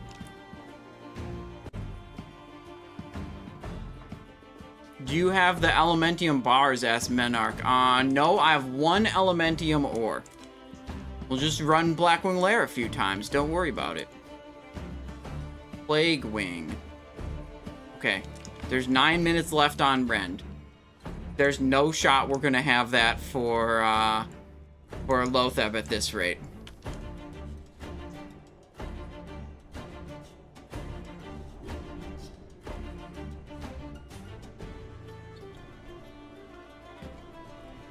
Alright, so we have Not the Plaguebringer, Hygen, Lotheb, Saffron, Kel'Thuzad.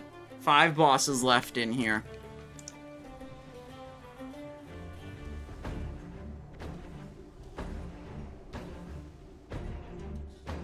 Don't pull a bob cut. Dude, there's a reason they call it a bob cut and not a Simonize, okay?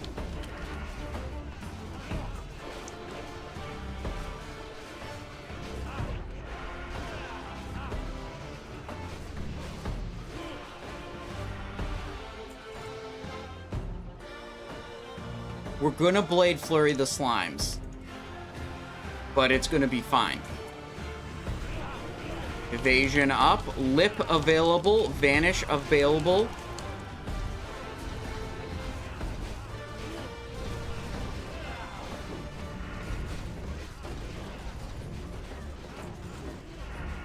Threat's totally fine.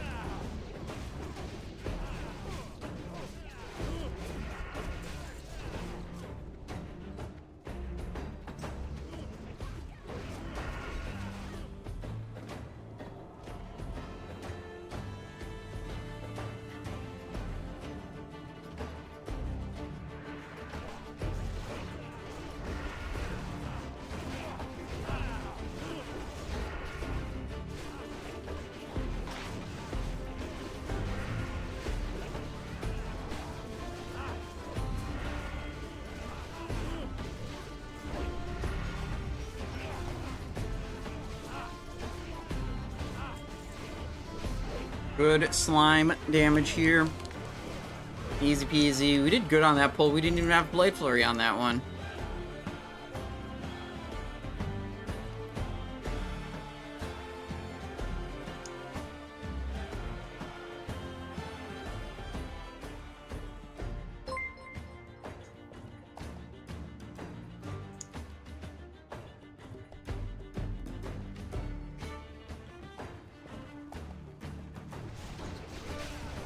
Okay, good.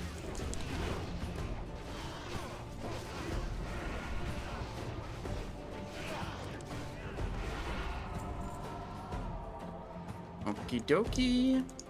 Gargoyles. This is a stacking acid volley here. We're gonna get a couple extra stacks of it. Gonna take a lot of damage, but not so much that it's really a big issue. It can be a little yikes if you chain pull, like, all the gargoyles without dropping your stacks between them. Then it can add up to a lot on the raid. You see the entire raid's, like, ticking down with all these debuffs. But just not that much. Let's see, we can use a fresh food buff.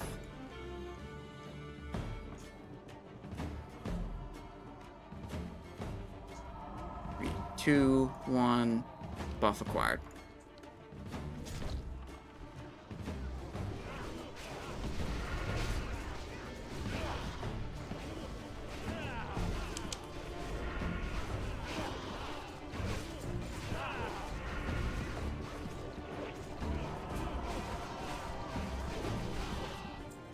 Easy gargoyles.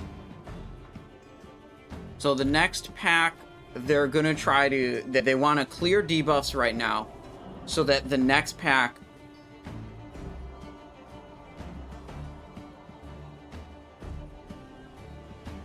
they said entire raid shadow pod as soon as Noth is dead. Okay.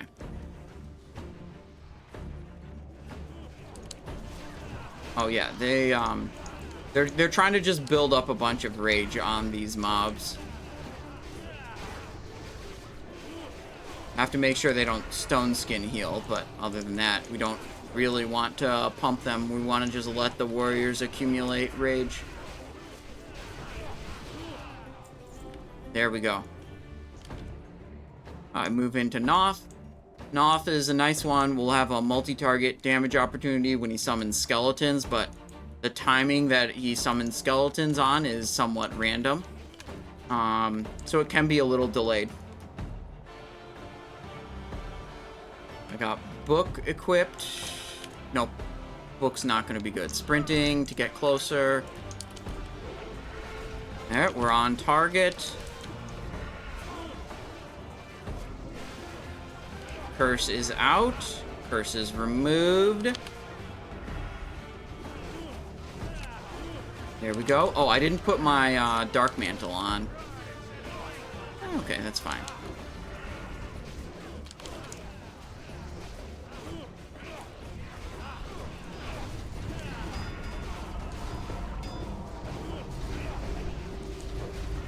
Pulled thread on one of them.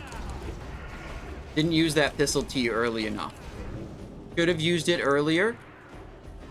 Can I vanish that ability? No. Okay, I have Cripple on me right now, which is really bad.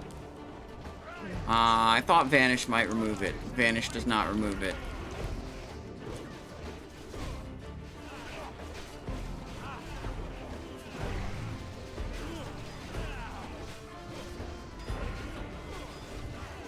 Do these despawn when he dies? No. Okay.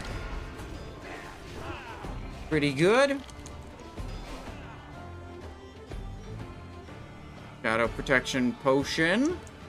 We got Cloak of the Scourge, and we got Desecrated Waistguard. Right on. Another Splinter also.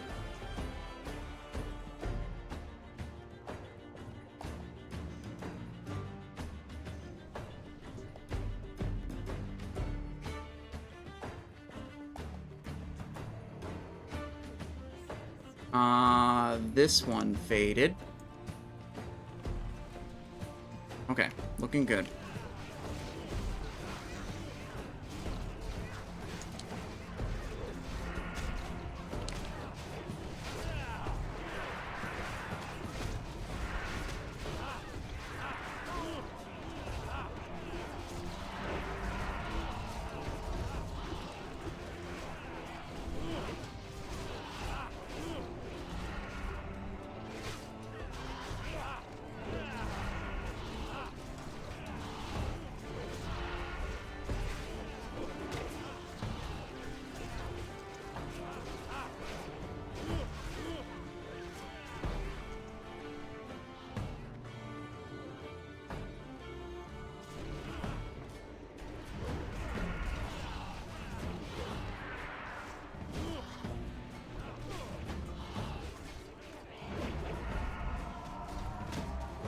Alright.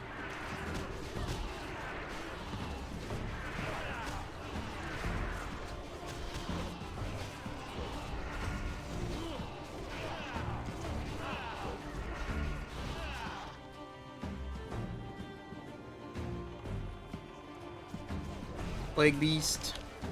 Those have AoE damage around them, so normally you take them out with range damage dealers if you can. But, you know, in a raid like this, there's a lot of melee and not very much range. So sometimes you'd end up having, you know, melee DPS on them anyways. You can just flatten them and it's not that much damage to the raid.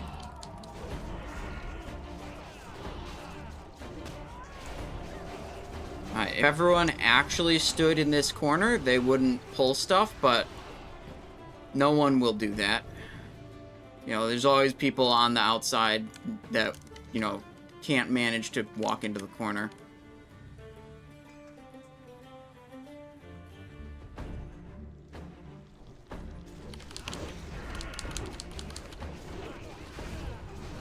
Slice and dice.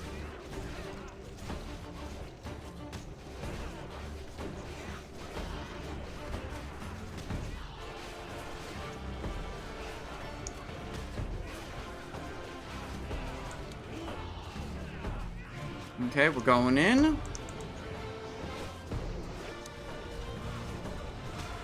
We've actually gotten teleported on this boss a couple times recently.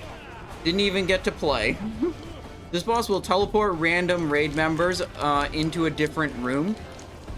And, you know, you can fight your way back to the main room to fight the boss again, but considering how fast you kill the boss, it's basically like if the boss chooses to teleport you, you're out for the fight. You just stand there, wait for the rest of the raid to finish the fight.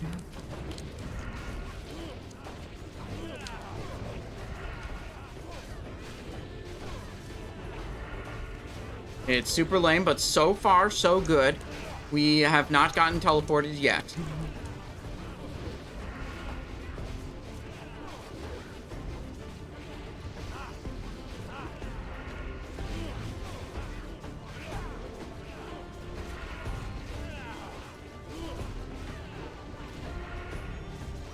Teleport in 20 seconds. Adrenaline Rush becomes available now. We'll be fine. Adrenaline Rush can be on Lotheb. There, he's dead. Okay, what do we get? Okay. Okay, we are in Spore Group number 2. Okay. We have a special Lotheb gear set that just has as much hit chance as we can get on it. Has 4-piece Dark Mantle and 4-piece Bone Scythe. It's pretty good.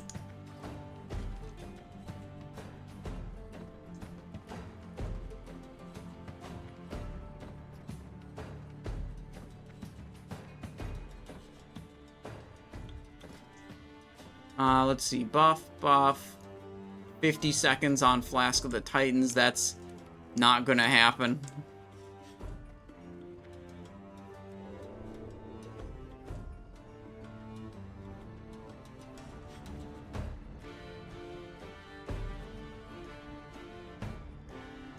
We're going over here to walk into the boss from the side so that our battle chicken comes to the boss from the side and we'll be able to attack from behind the boss, essentially.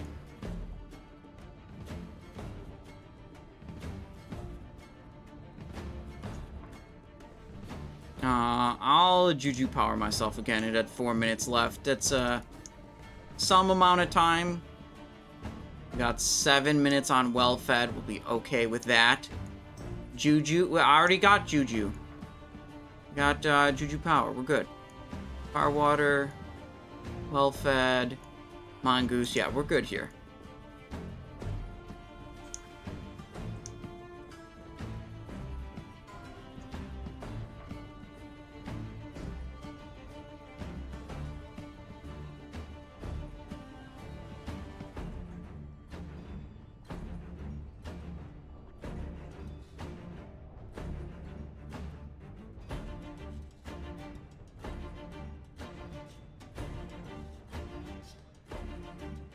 Alright, they're still talking about some stuff.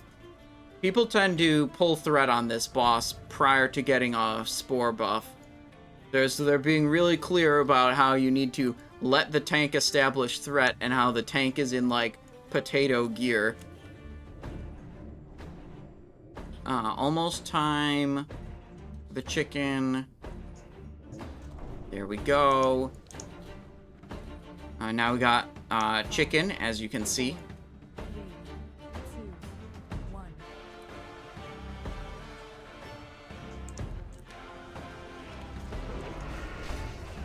Alright. Group 1 is going for the Spore.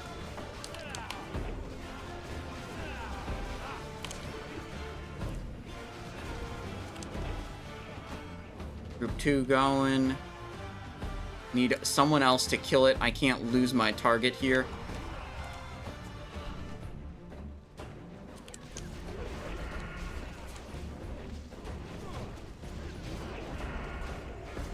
Now's the time to blast.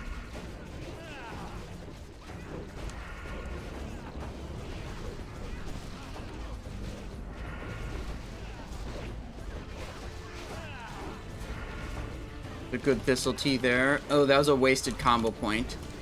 Not good.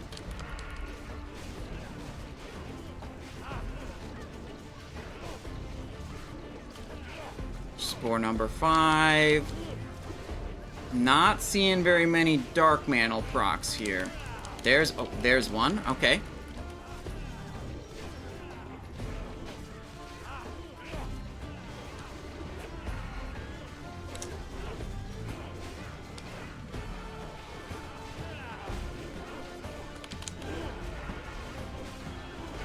There's another Dark Mantle. Love to see it. Slice refresh. Okay, this is Spore Group 1. It's going to be Spore Group 2 pretty soon.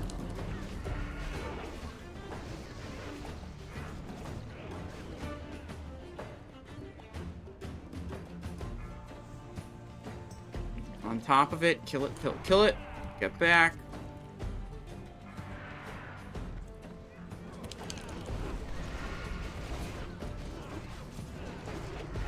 Okay. Let's see what we can do here. It's going to be execute phase soon, and the Warriors are going to pull ahead. But we're holding our own for now.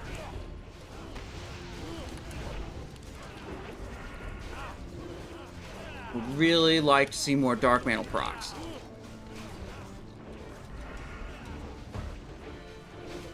Slice refresh. Almost time for a second Blade Flurry and Kiss of the Spider. There we go. Yeah, it's execute phase. These Warriors are cranking.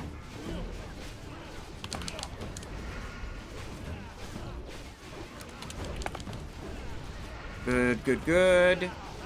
Just do 2-point there. Yeah, not too many, Wait, what do we get? What do we get? They said nice. Ooh, that's a good ring that is an upgrade for us, and I probably can't afford, but we'll try.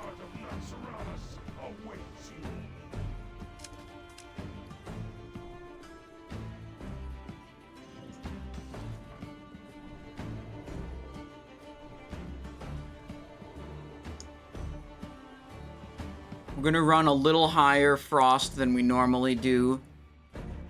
Cause I had trouble with this last week when I was on the PTR. You know, it's the Simonize effect. I gotta say it. It's like I wasn't in the raid, everything falls apart.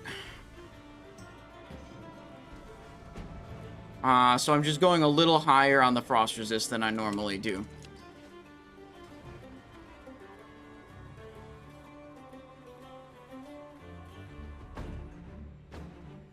Mages do 1.5k more DPS than ever. No, Call BZ. It's yeah, it's the one mage that owns the ignite buff. All the mages together contribute to that ignite buff. So like, this guy can't do that without these people doing this to support them. Okay? So, like, you take this and you average it over, you know, the number of number of fire mages in the raid.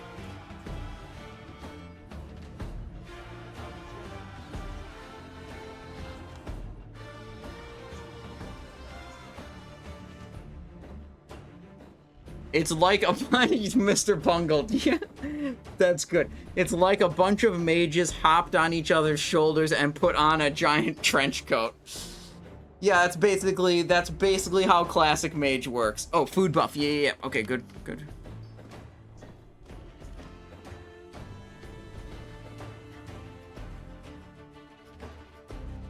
And the head is the top DPS. Yep.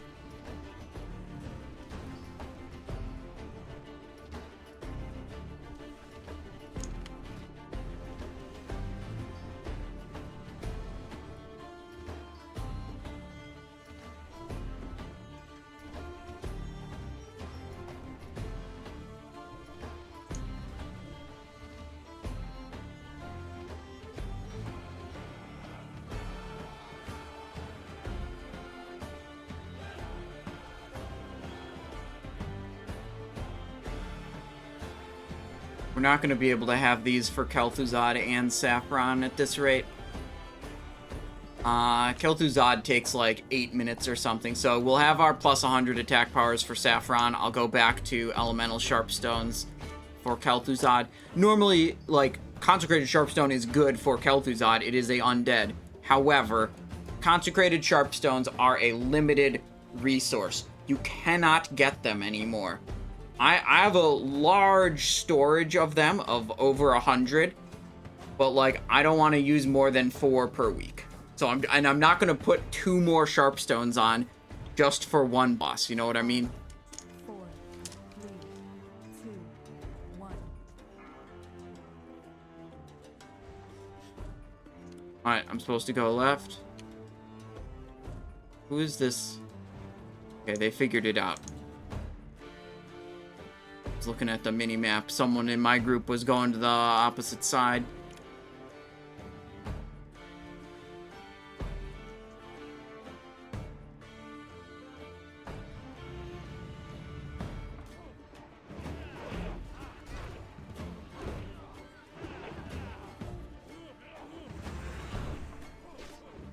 It's a little delayed on those 2-minute cooldown activations.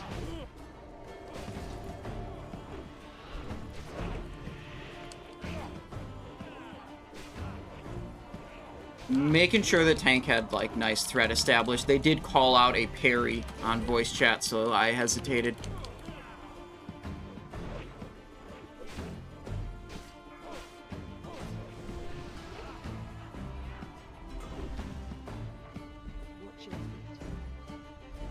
Alright.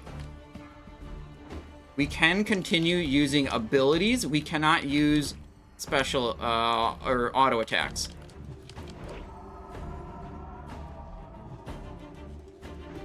Find shelter.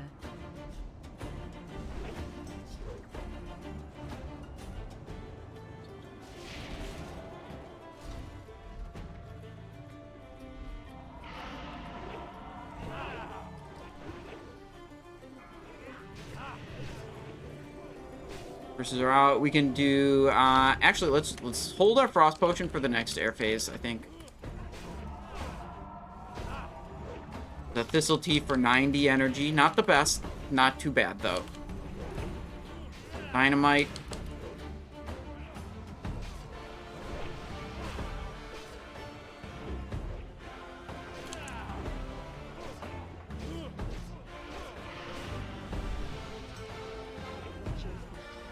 Chilled.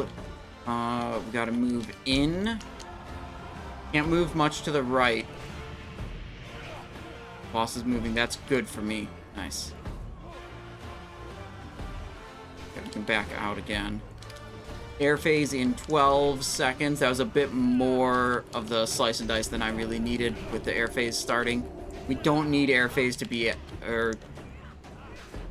okay, Blade Flurry just came up. We have to wait till after this air phase, because we delayed it too much at the start. If you get them right off the rip at the start of the fight, you can definitely get your second use before the second air phase, but because we were delayed even just 5 seconds or so, we did not have enough time window to make that happen. Find shelter.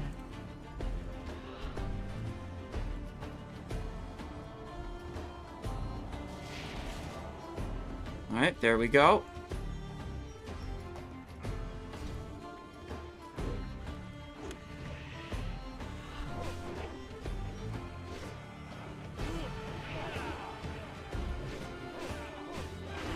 Little dynamite going out.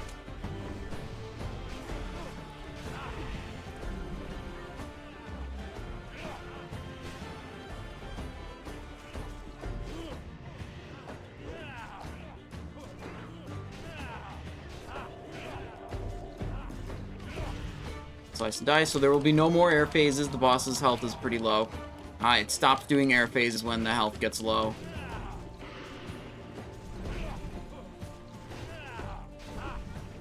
There it is. Any good loot? Ooh, Slayer's Crest. That's a good item. Okay, we might get paid today. might get paid above minimum wage. Our preparations continue as planned, Master. It is good that you serve. Slayer's Crest. Pretty good. Might of the Scourge, also good. Did Blastic Boy get any BOEs? No, dude, none of them dropped. I did get a caster glove that no one reserved. The glove, I'd have to like drop hit rating off of some other slot to make it work. So I'm not 100% if I can turn that into an upgrade, but it was a 20 item level upgrade, so I assumed I could make that into an upgrade. I just have to figure out how.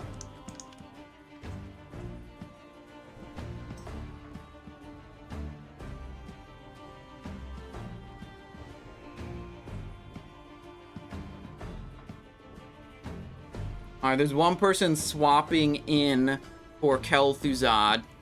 Oh, yeah, we can switch the stones.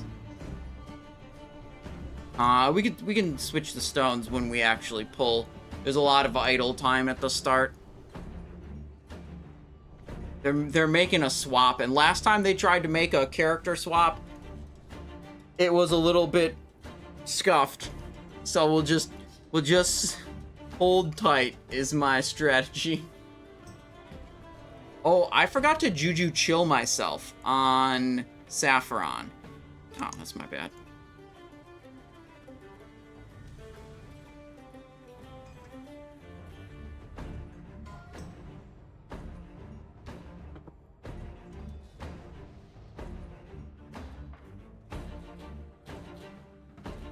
Sword buyer, yeah. I believe it's a Gressil buyer.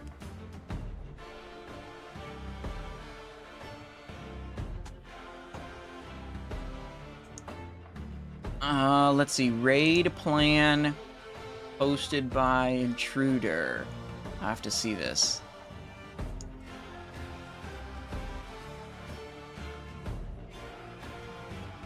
Oh, that's a healer and caster assignment type of thing. Not something I have to worry about. Also, let's not be in, in frost resist gear. We've done that one before. As I'm sure most of you guys have too. You know, we're all just human. We sometimes wear our frost resist gear for Kel'Thuzad because we forget to unequip it after Saffron. What cloak are you using? I got Cloak of the Old God, the Cthulhu one. Or sorry, Cloak of the Fallen God, that's what it's called. You have enough gold for THC? Almost certainly not, but THC isn't my bis on a human rogue anyways. I'm after Iblis from Resuvius. Human rogues get racial weapon skill bonus, so you just... The weapon skill on THC is just not necessary.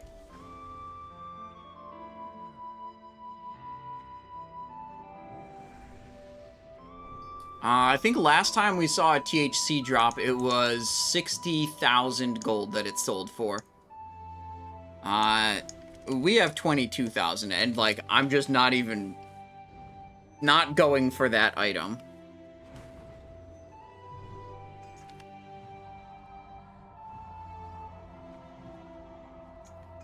Alright. What's the mark that's in my group? Oh, wait. There is no mark in my group.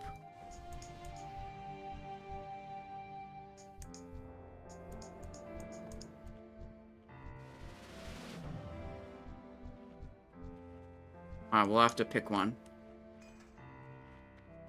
The only Iblis I saw sell went for only 10,000. 5,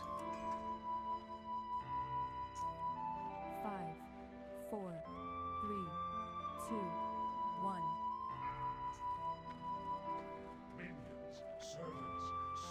Alright. Food buff will be the first thing we get. Then we'll adjust the sharp stones and do the other consumes. Alright.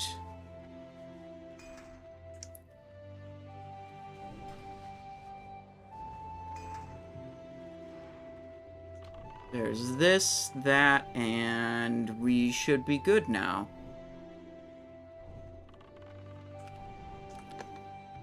Okay. All good. We can frost protection also.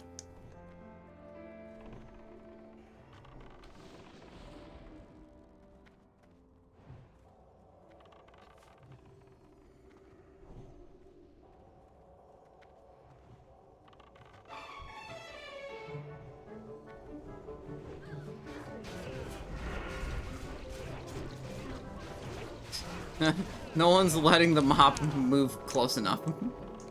Alright. They want these into the green circle is what they want. But we just killed it before it even got there.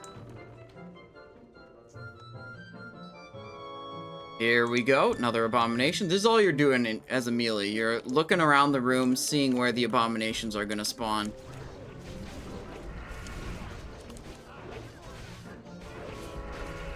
There we go.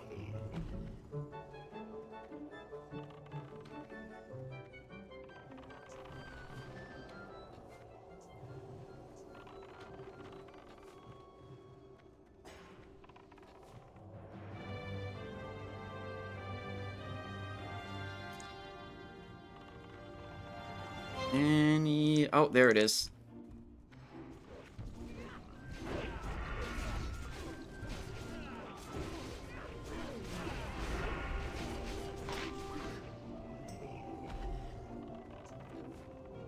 Which AoE build does more? 4416? What? That's not the right number of talent points. And they're different specs for different situations. It's not just like one's better or one's worse. They're for different types of things.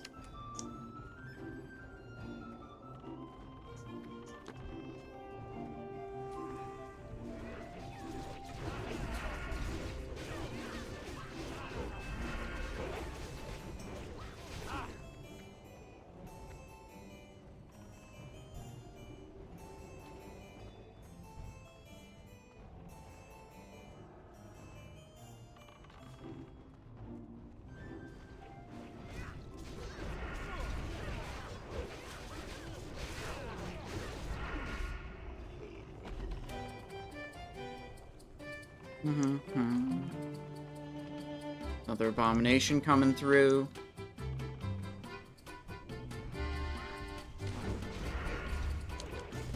This one, it actually made it into the green circle. Nice, I think that's the first one to get to the green circle.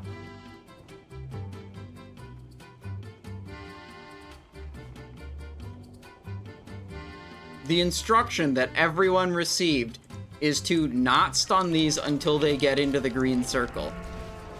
So I had to comment that it was, you know, like the 5th or 6th abomination. Oh, that was the first one to make it to the green circle. Alright, here's another one.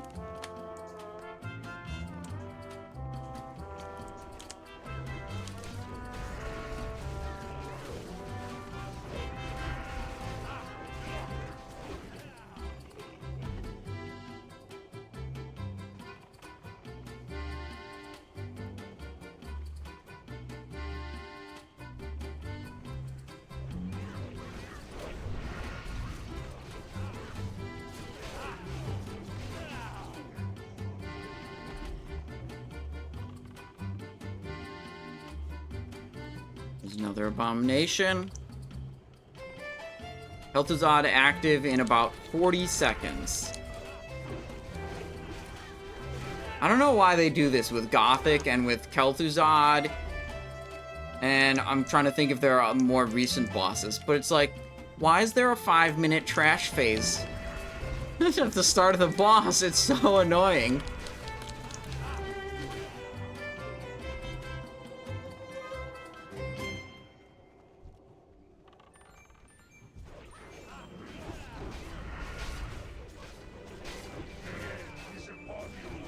Alright, Kel'Thuzad coming through soon.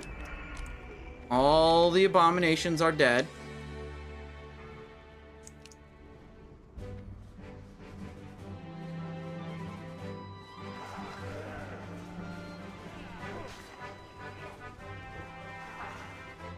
Boss is just moving right now.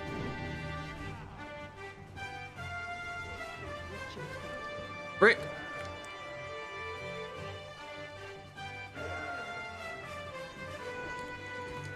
Okay, now we're actually doing damage to the boss.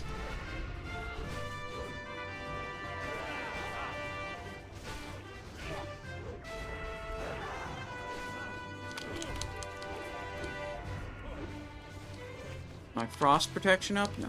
Refresh it.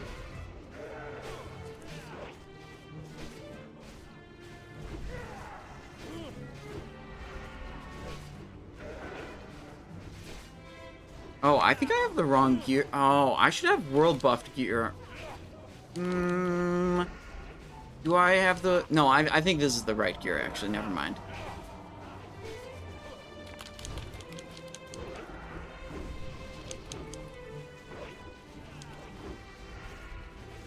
Good Thistle Tea there.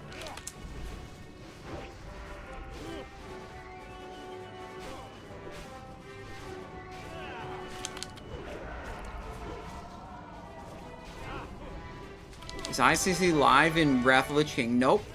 But the PTR is gonna go up again tomorrow.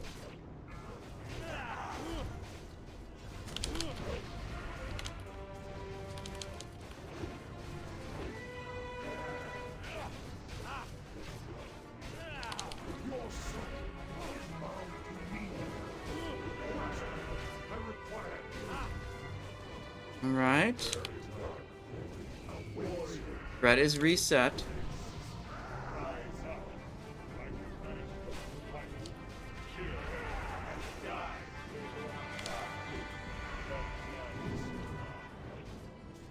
We have too many stacked on circle here, I think. No, we're okay. Okay, this looks good. The mind control just went out. I should be able to... Oh, that bug. I can't be hidden in my Blade Flurry until that shackle lands wherever it's supposed to be. Backing out. This is danger. What the... It's rotating. What is with this? Moving a lot. Okay. I think we're in good spots now. Don't think it's safe to Blade Flurry.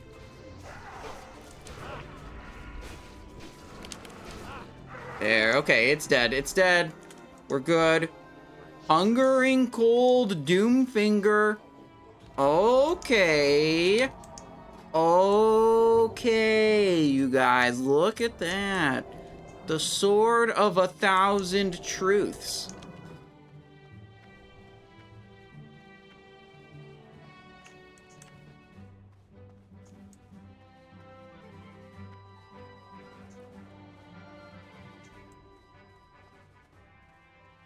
Alright, we go Stormwind. We have to go quick, so we can get a spot in line. Oh, shit, I don't have Sprint.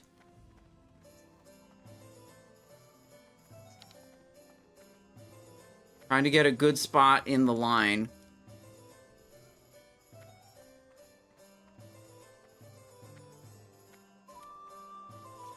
Here we go. Here we go. Oh, we're gonna get a good spot anyways. I was definitely ahead of this guy, but it's okay. It's okay. The line has been formed.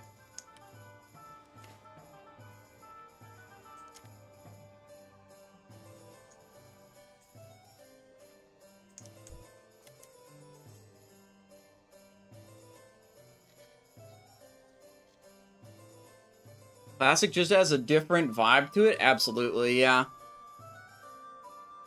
Different pace, I would say. Are you full bis? No, I'm missing 2 items. I need Iblis in the offhand, and I need Band of Unnatural Forces ring. For sure.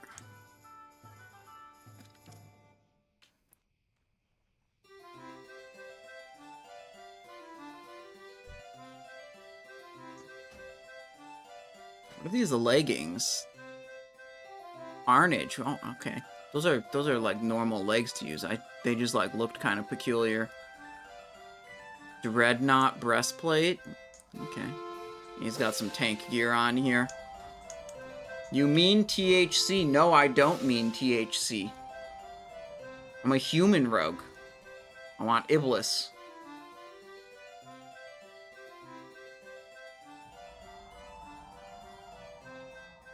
Yeah, there is a THC that dropped tonight. But we're not interested. But what we are in getting the item, but what we are interested in is seeing it sell for a crap load of gold. And then we get even cut. In this GDKP, there is no host cut. It is a even split 40 ways. And so that's really cool that the group leaders are willing to organize this every week. And, like, they're not even taking a bigger piece of the pie, which, frankly, they totally deserve.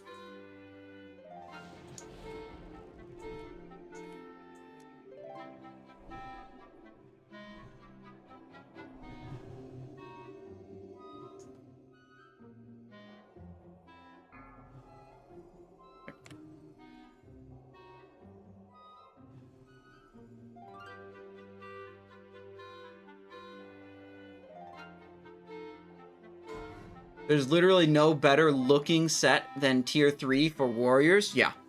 Warrior tier 3 Dreadnought looks really cool. Alright, we're up to 60k. Here we go.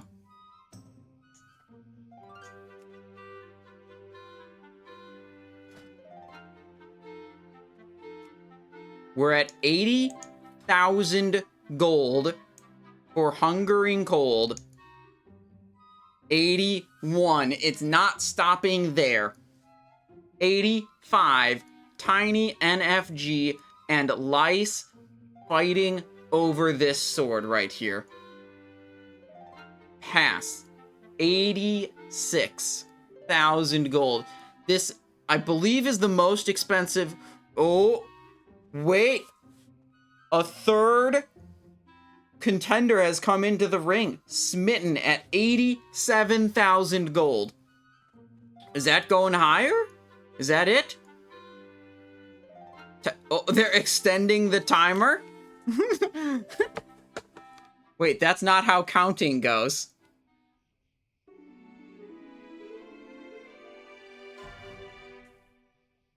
$87,000 gold. Oof. Okay.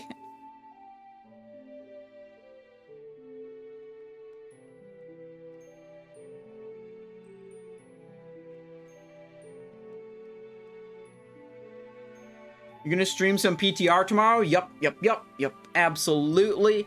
Tomorrow and the next day, my guild will be back into the PTR. The plan is to do 11 out of 12 heroic the first night, and the second night, do as much heroic Lich King as we can. 30k? We're at 30k. It's already out of my price range. I was very sure it would be out of my price range. Wait, 32. Okay, 32. That 30 didn't register, it looks like. 32,000. Literally, we can't afford. 22k right now.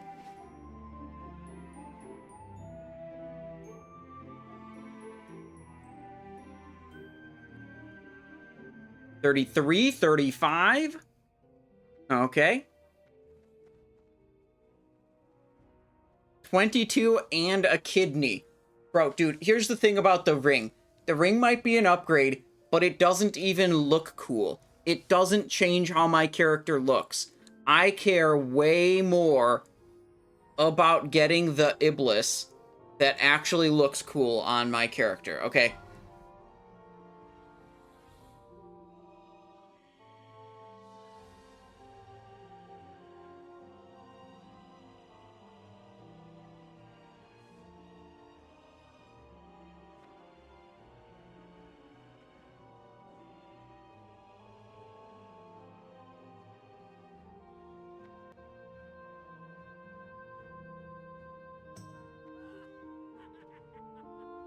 If you want to look cool, reroll Night Elf and go daggers. Bro, I should ban you right now from this chat forever. That's offensive. Okay. Dude, Night Elf daggers. Yikes. No, like, daggers are alright. Like, it's not like it's bad. I just think it's not quite as good as the sword setup. But, like, human gets a big advantage with swords, getting the weapon skill for free with their racial. We did a fashion contest, or fashion ranking of the rogue sets. Let me know what you think about this. Rogue fashion tier list. Objectively correct. Slayer's crest sold for 51,000, by the way. Slayer's tier 6 set. Bone Scythe, Death Mantle, Valorous Bone Scythe, Terrorblade, sorry, Night Slayer, Terrorblade, Garona's Bloodfang, Van Cleef's Dark Mantle, Shadowblade, Netherblade. Death Dealer is the worst. Dude, I was looking at the Dark Mantle set, and it's like, I remembered it being really cool, but I was looking at it today, and it's like, the blues on it are really bright. They're like bright and shiny blues, and it's like kind of weird on a rogue set. The problem with Bloodfang, the reason Bloodfang is as low as it is Bloodfang just screams trying too hard. Okay? It's way over the top, trying way too hard. Has like emo kid vibes, if you ask me.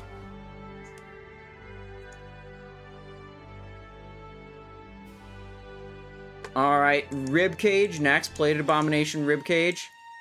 10,000, 15,000, 19,000. Alright. 20,000. Critical Strike, hit chance. I believe the Ghoul Skin Tunic is slightly higher damage output for a warrior, but it's a leather piece, so it has significantly less armor.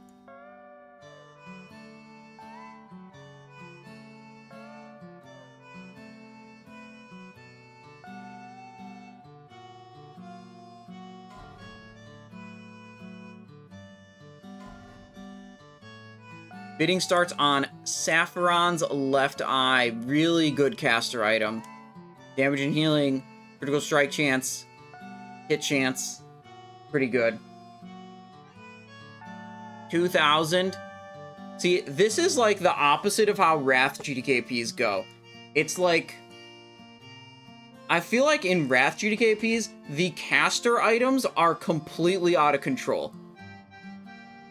Like, if you want to see like a caster trinket that drops or a melee trinket, like I'm gonna be like, okay, the caster trinket's probably gonna sell for more. Like your Flare of the Heavens probably gonna sell for more than your Comet's Trail.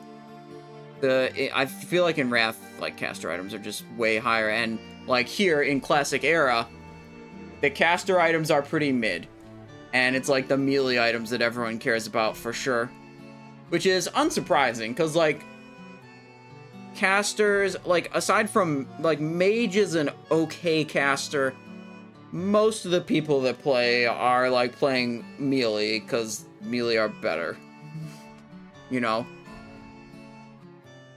Toxin Injector about to get disenchanted. Yep, that makes sense. Desecrated Sabatons, that's tier 3 boots for warrior and rogue.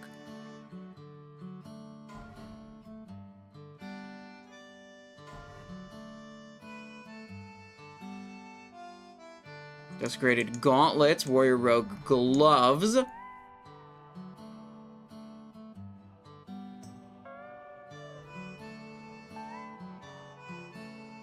Oh, excuse me.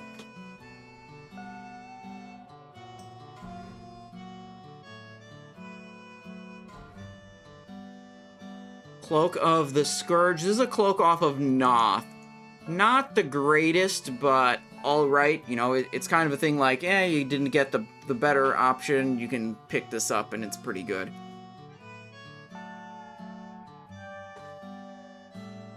We've got Cloak of the Fallen God, 26 agility, 11 strength. This is very good when you have both Spirit of Zandalar stat increase and King's stat increase. Just all the raw stats on that add up to be a very good item. Harbinger of Doom. Okay, this is a trash drop dagger. I didn't even notice when this dropped in the raid. I must have missed it. We got one person going at 500. You see, this is how it goes with the, like, non-BIS items. Like I was saying, last time Iblis dropped, it only sold for 10k. And it's like, Harbinger of Doom, by all respects, great weapon, but not BIS. So, you know, I mean, it just went to minimum bid. Actual factual minimum bid right there. Like, people don't get their jimmies rustled over non-BIS on Classic Era. These people have... these people have as much time in the world as they want. Like, they're not messing around with non-BIS items, okay?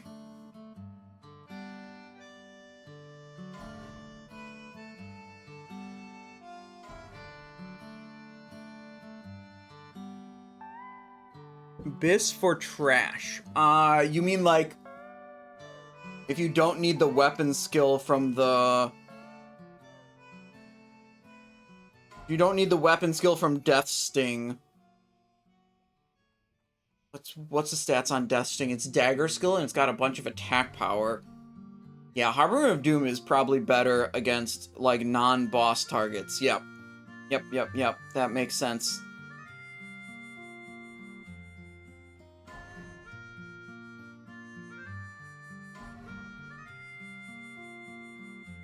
Plague Bearer. Okay, there was some mess up with the bidding or something, but it's all sorted now. Plague Bearer at 2,500.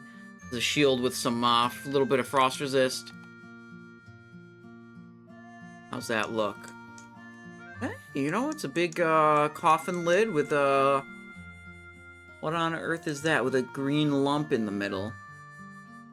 Okay, it's kind of weird looking. Plague Bearer for 3k. Bidding starts on Desecrated Spalders, Paladin, Hunter, Shaman, Druid tier. We have a lot of Paladins, we have a lot of Hunters. We actually have a couple Druids, too. No Shamans, though. This is Alliance. This one, I think this one looks cool. Pretty sure, yeah, this is the one I was thinking of. It's like a tombstone, and then it's got 4 glowing skulls on it. I think that's alright, look.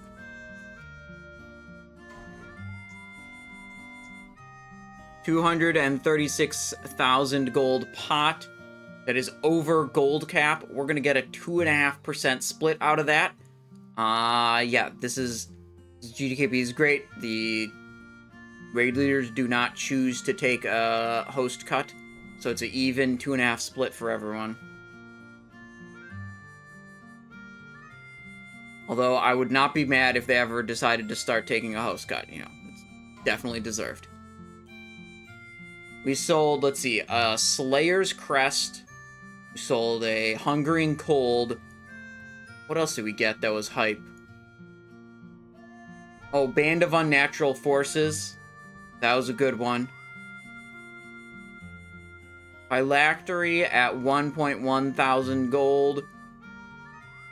It's a cheap-ass Phylactery, 2k. People don't understand how big of an upgrade this is. But no one gets hype over it, because it literally drops every week. It's never something you'd be like, oh, I don't know, the next time I'm going to see it drop. You know, Gressil drops. You don't know how many more weeks it's going to be till the next you see a Gressil again.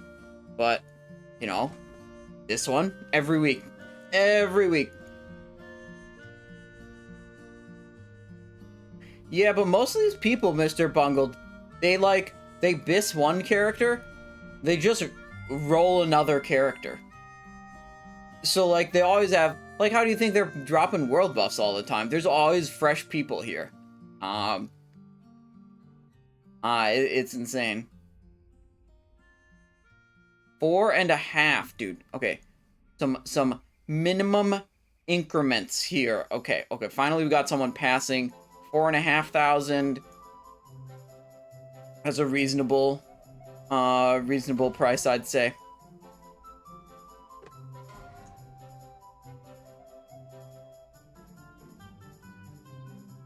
All right. Desecrated headpiece going next. Another tier thing.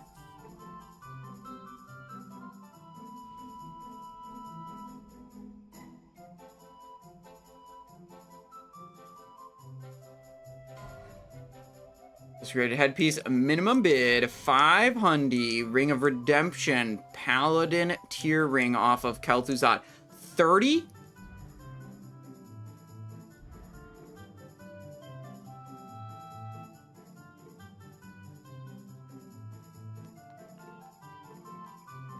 Okay.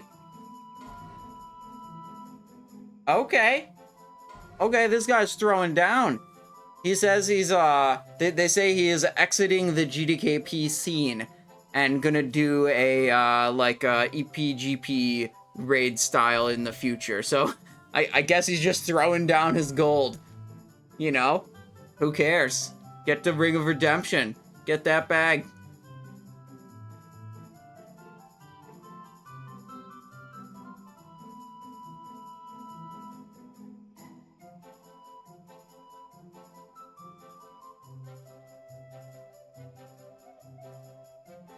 Sometimes you want to wail. I know.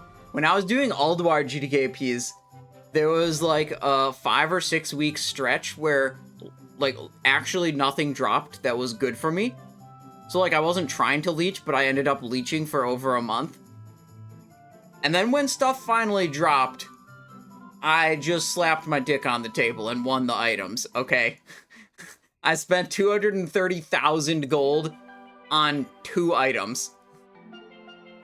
It was like 130k for one and like 100k for another. Just like, I'm taking that Spalders of the Intruder, and I'm taking that Pendulum of Infinity.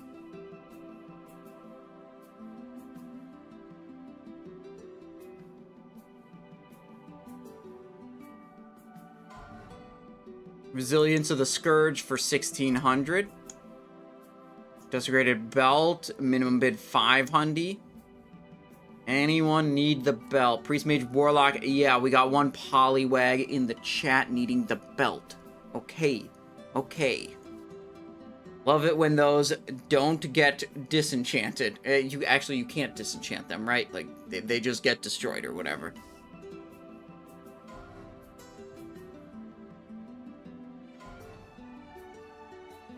Remember that classic warrior on Pagel who would buy everything in the GDKPs? I didn't actually do a lot of GDKPs on Pagel in the vanilla days. I had one max level character. I played with my guild all the time. So, like, I got 2 weeks to do GDKPs during TBC pre-patch when my guild said they were taking a break. Outside of that, I just wasn't in the GDKP scene, so I do not remember that classic warrior. In the fully rested GDKPs? Yeah, I was in the fully rested Naxxramas the, like, 2 weeks during TBC pre-patch.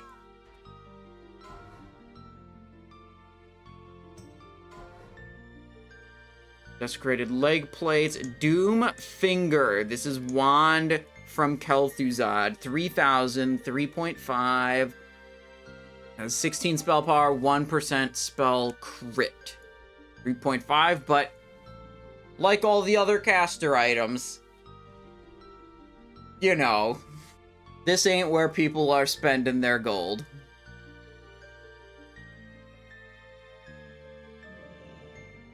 Dude, if we made another character to play in Classic Era, we should make it be a caster, so we can get all the gear for nothing. Okay, Might of the Scourge, melee shoulder enchant. This one is thick.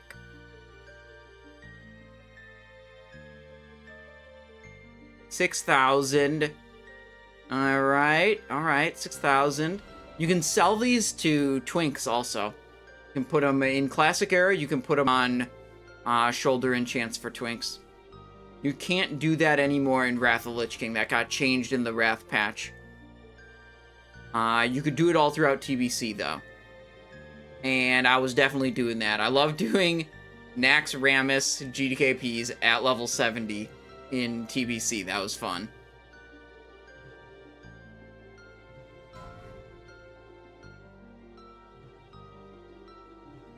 Meixana's Fang, reasonable item.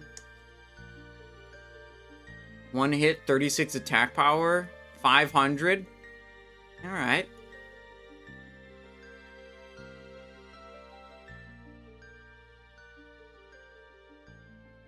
Just like people don't get that hype about things that aren't Biss, you know?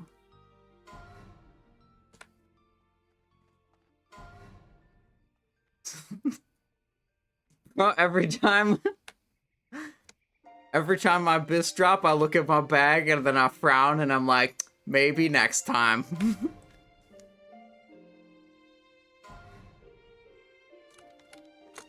Yeah, I got some gold. Not enough for that ring, though, today. But, you know, we'll try. It's the ring, and it's the Iblis. Yeah, we want Iblis.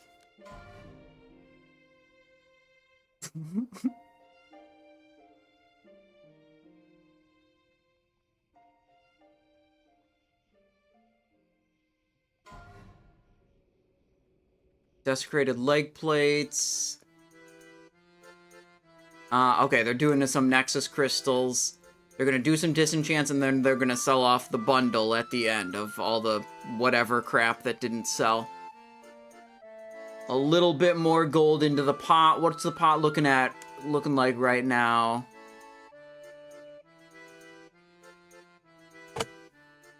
Oh, that's a lot. 2855. Wait.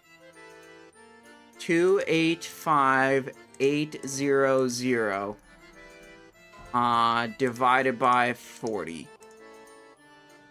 This is gonna be our highest payout ever. Dude, these GDKPs, every week we get paid more than the last week. The first, like, 2 or 3, it was hit or miss. But after that, it's been a higher payout every week.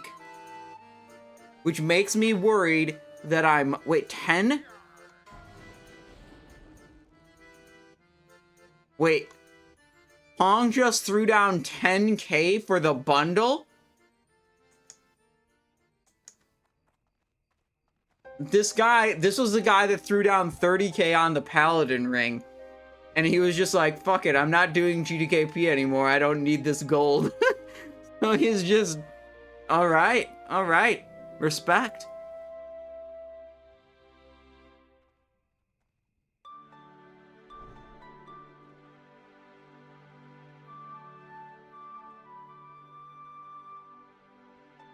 Alright, bundle sold for 10k. That's more than expected, I would say. So now we go to 295800 over 40. Okay. That's a lot of gold. We're gonna be up to 29,000 gold. And then we're gonna lose some of it when we buy consumables again.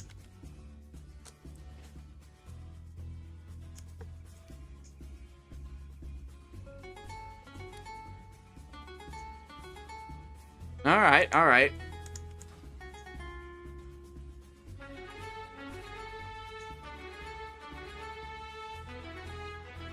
Alright, Kong has earned himself a cut in line for spending way more than he needed to on the items he was buying. They're just like, alright, Kong, you get to go first. That's totally fine.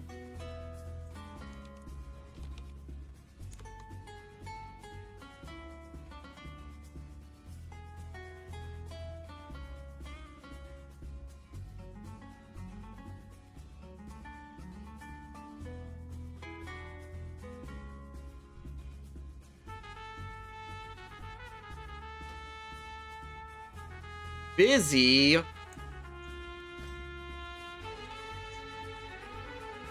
Hell yeah, 7,395 gold payout here. That was a 295,000 gold pot. Over gold cap, pretty good. We are now at 29k. Pretty good.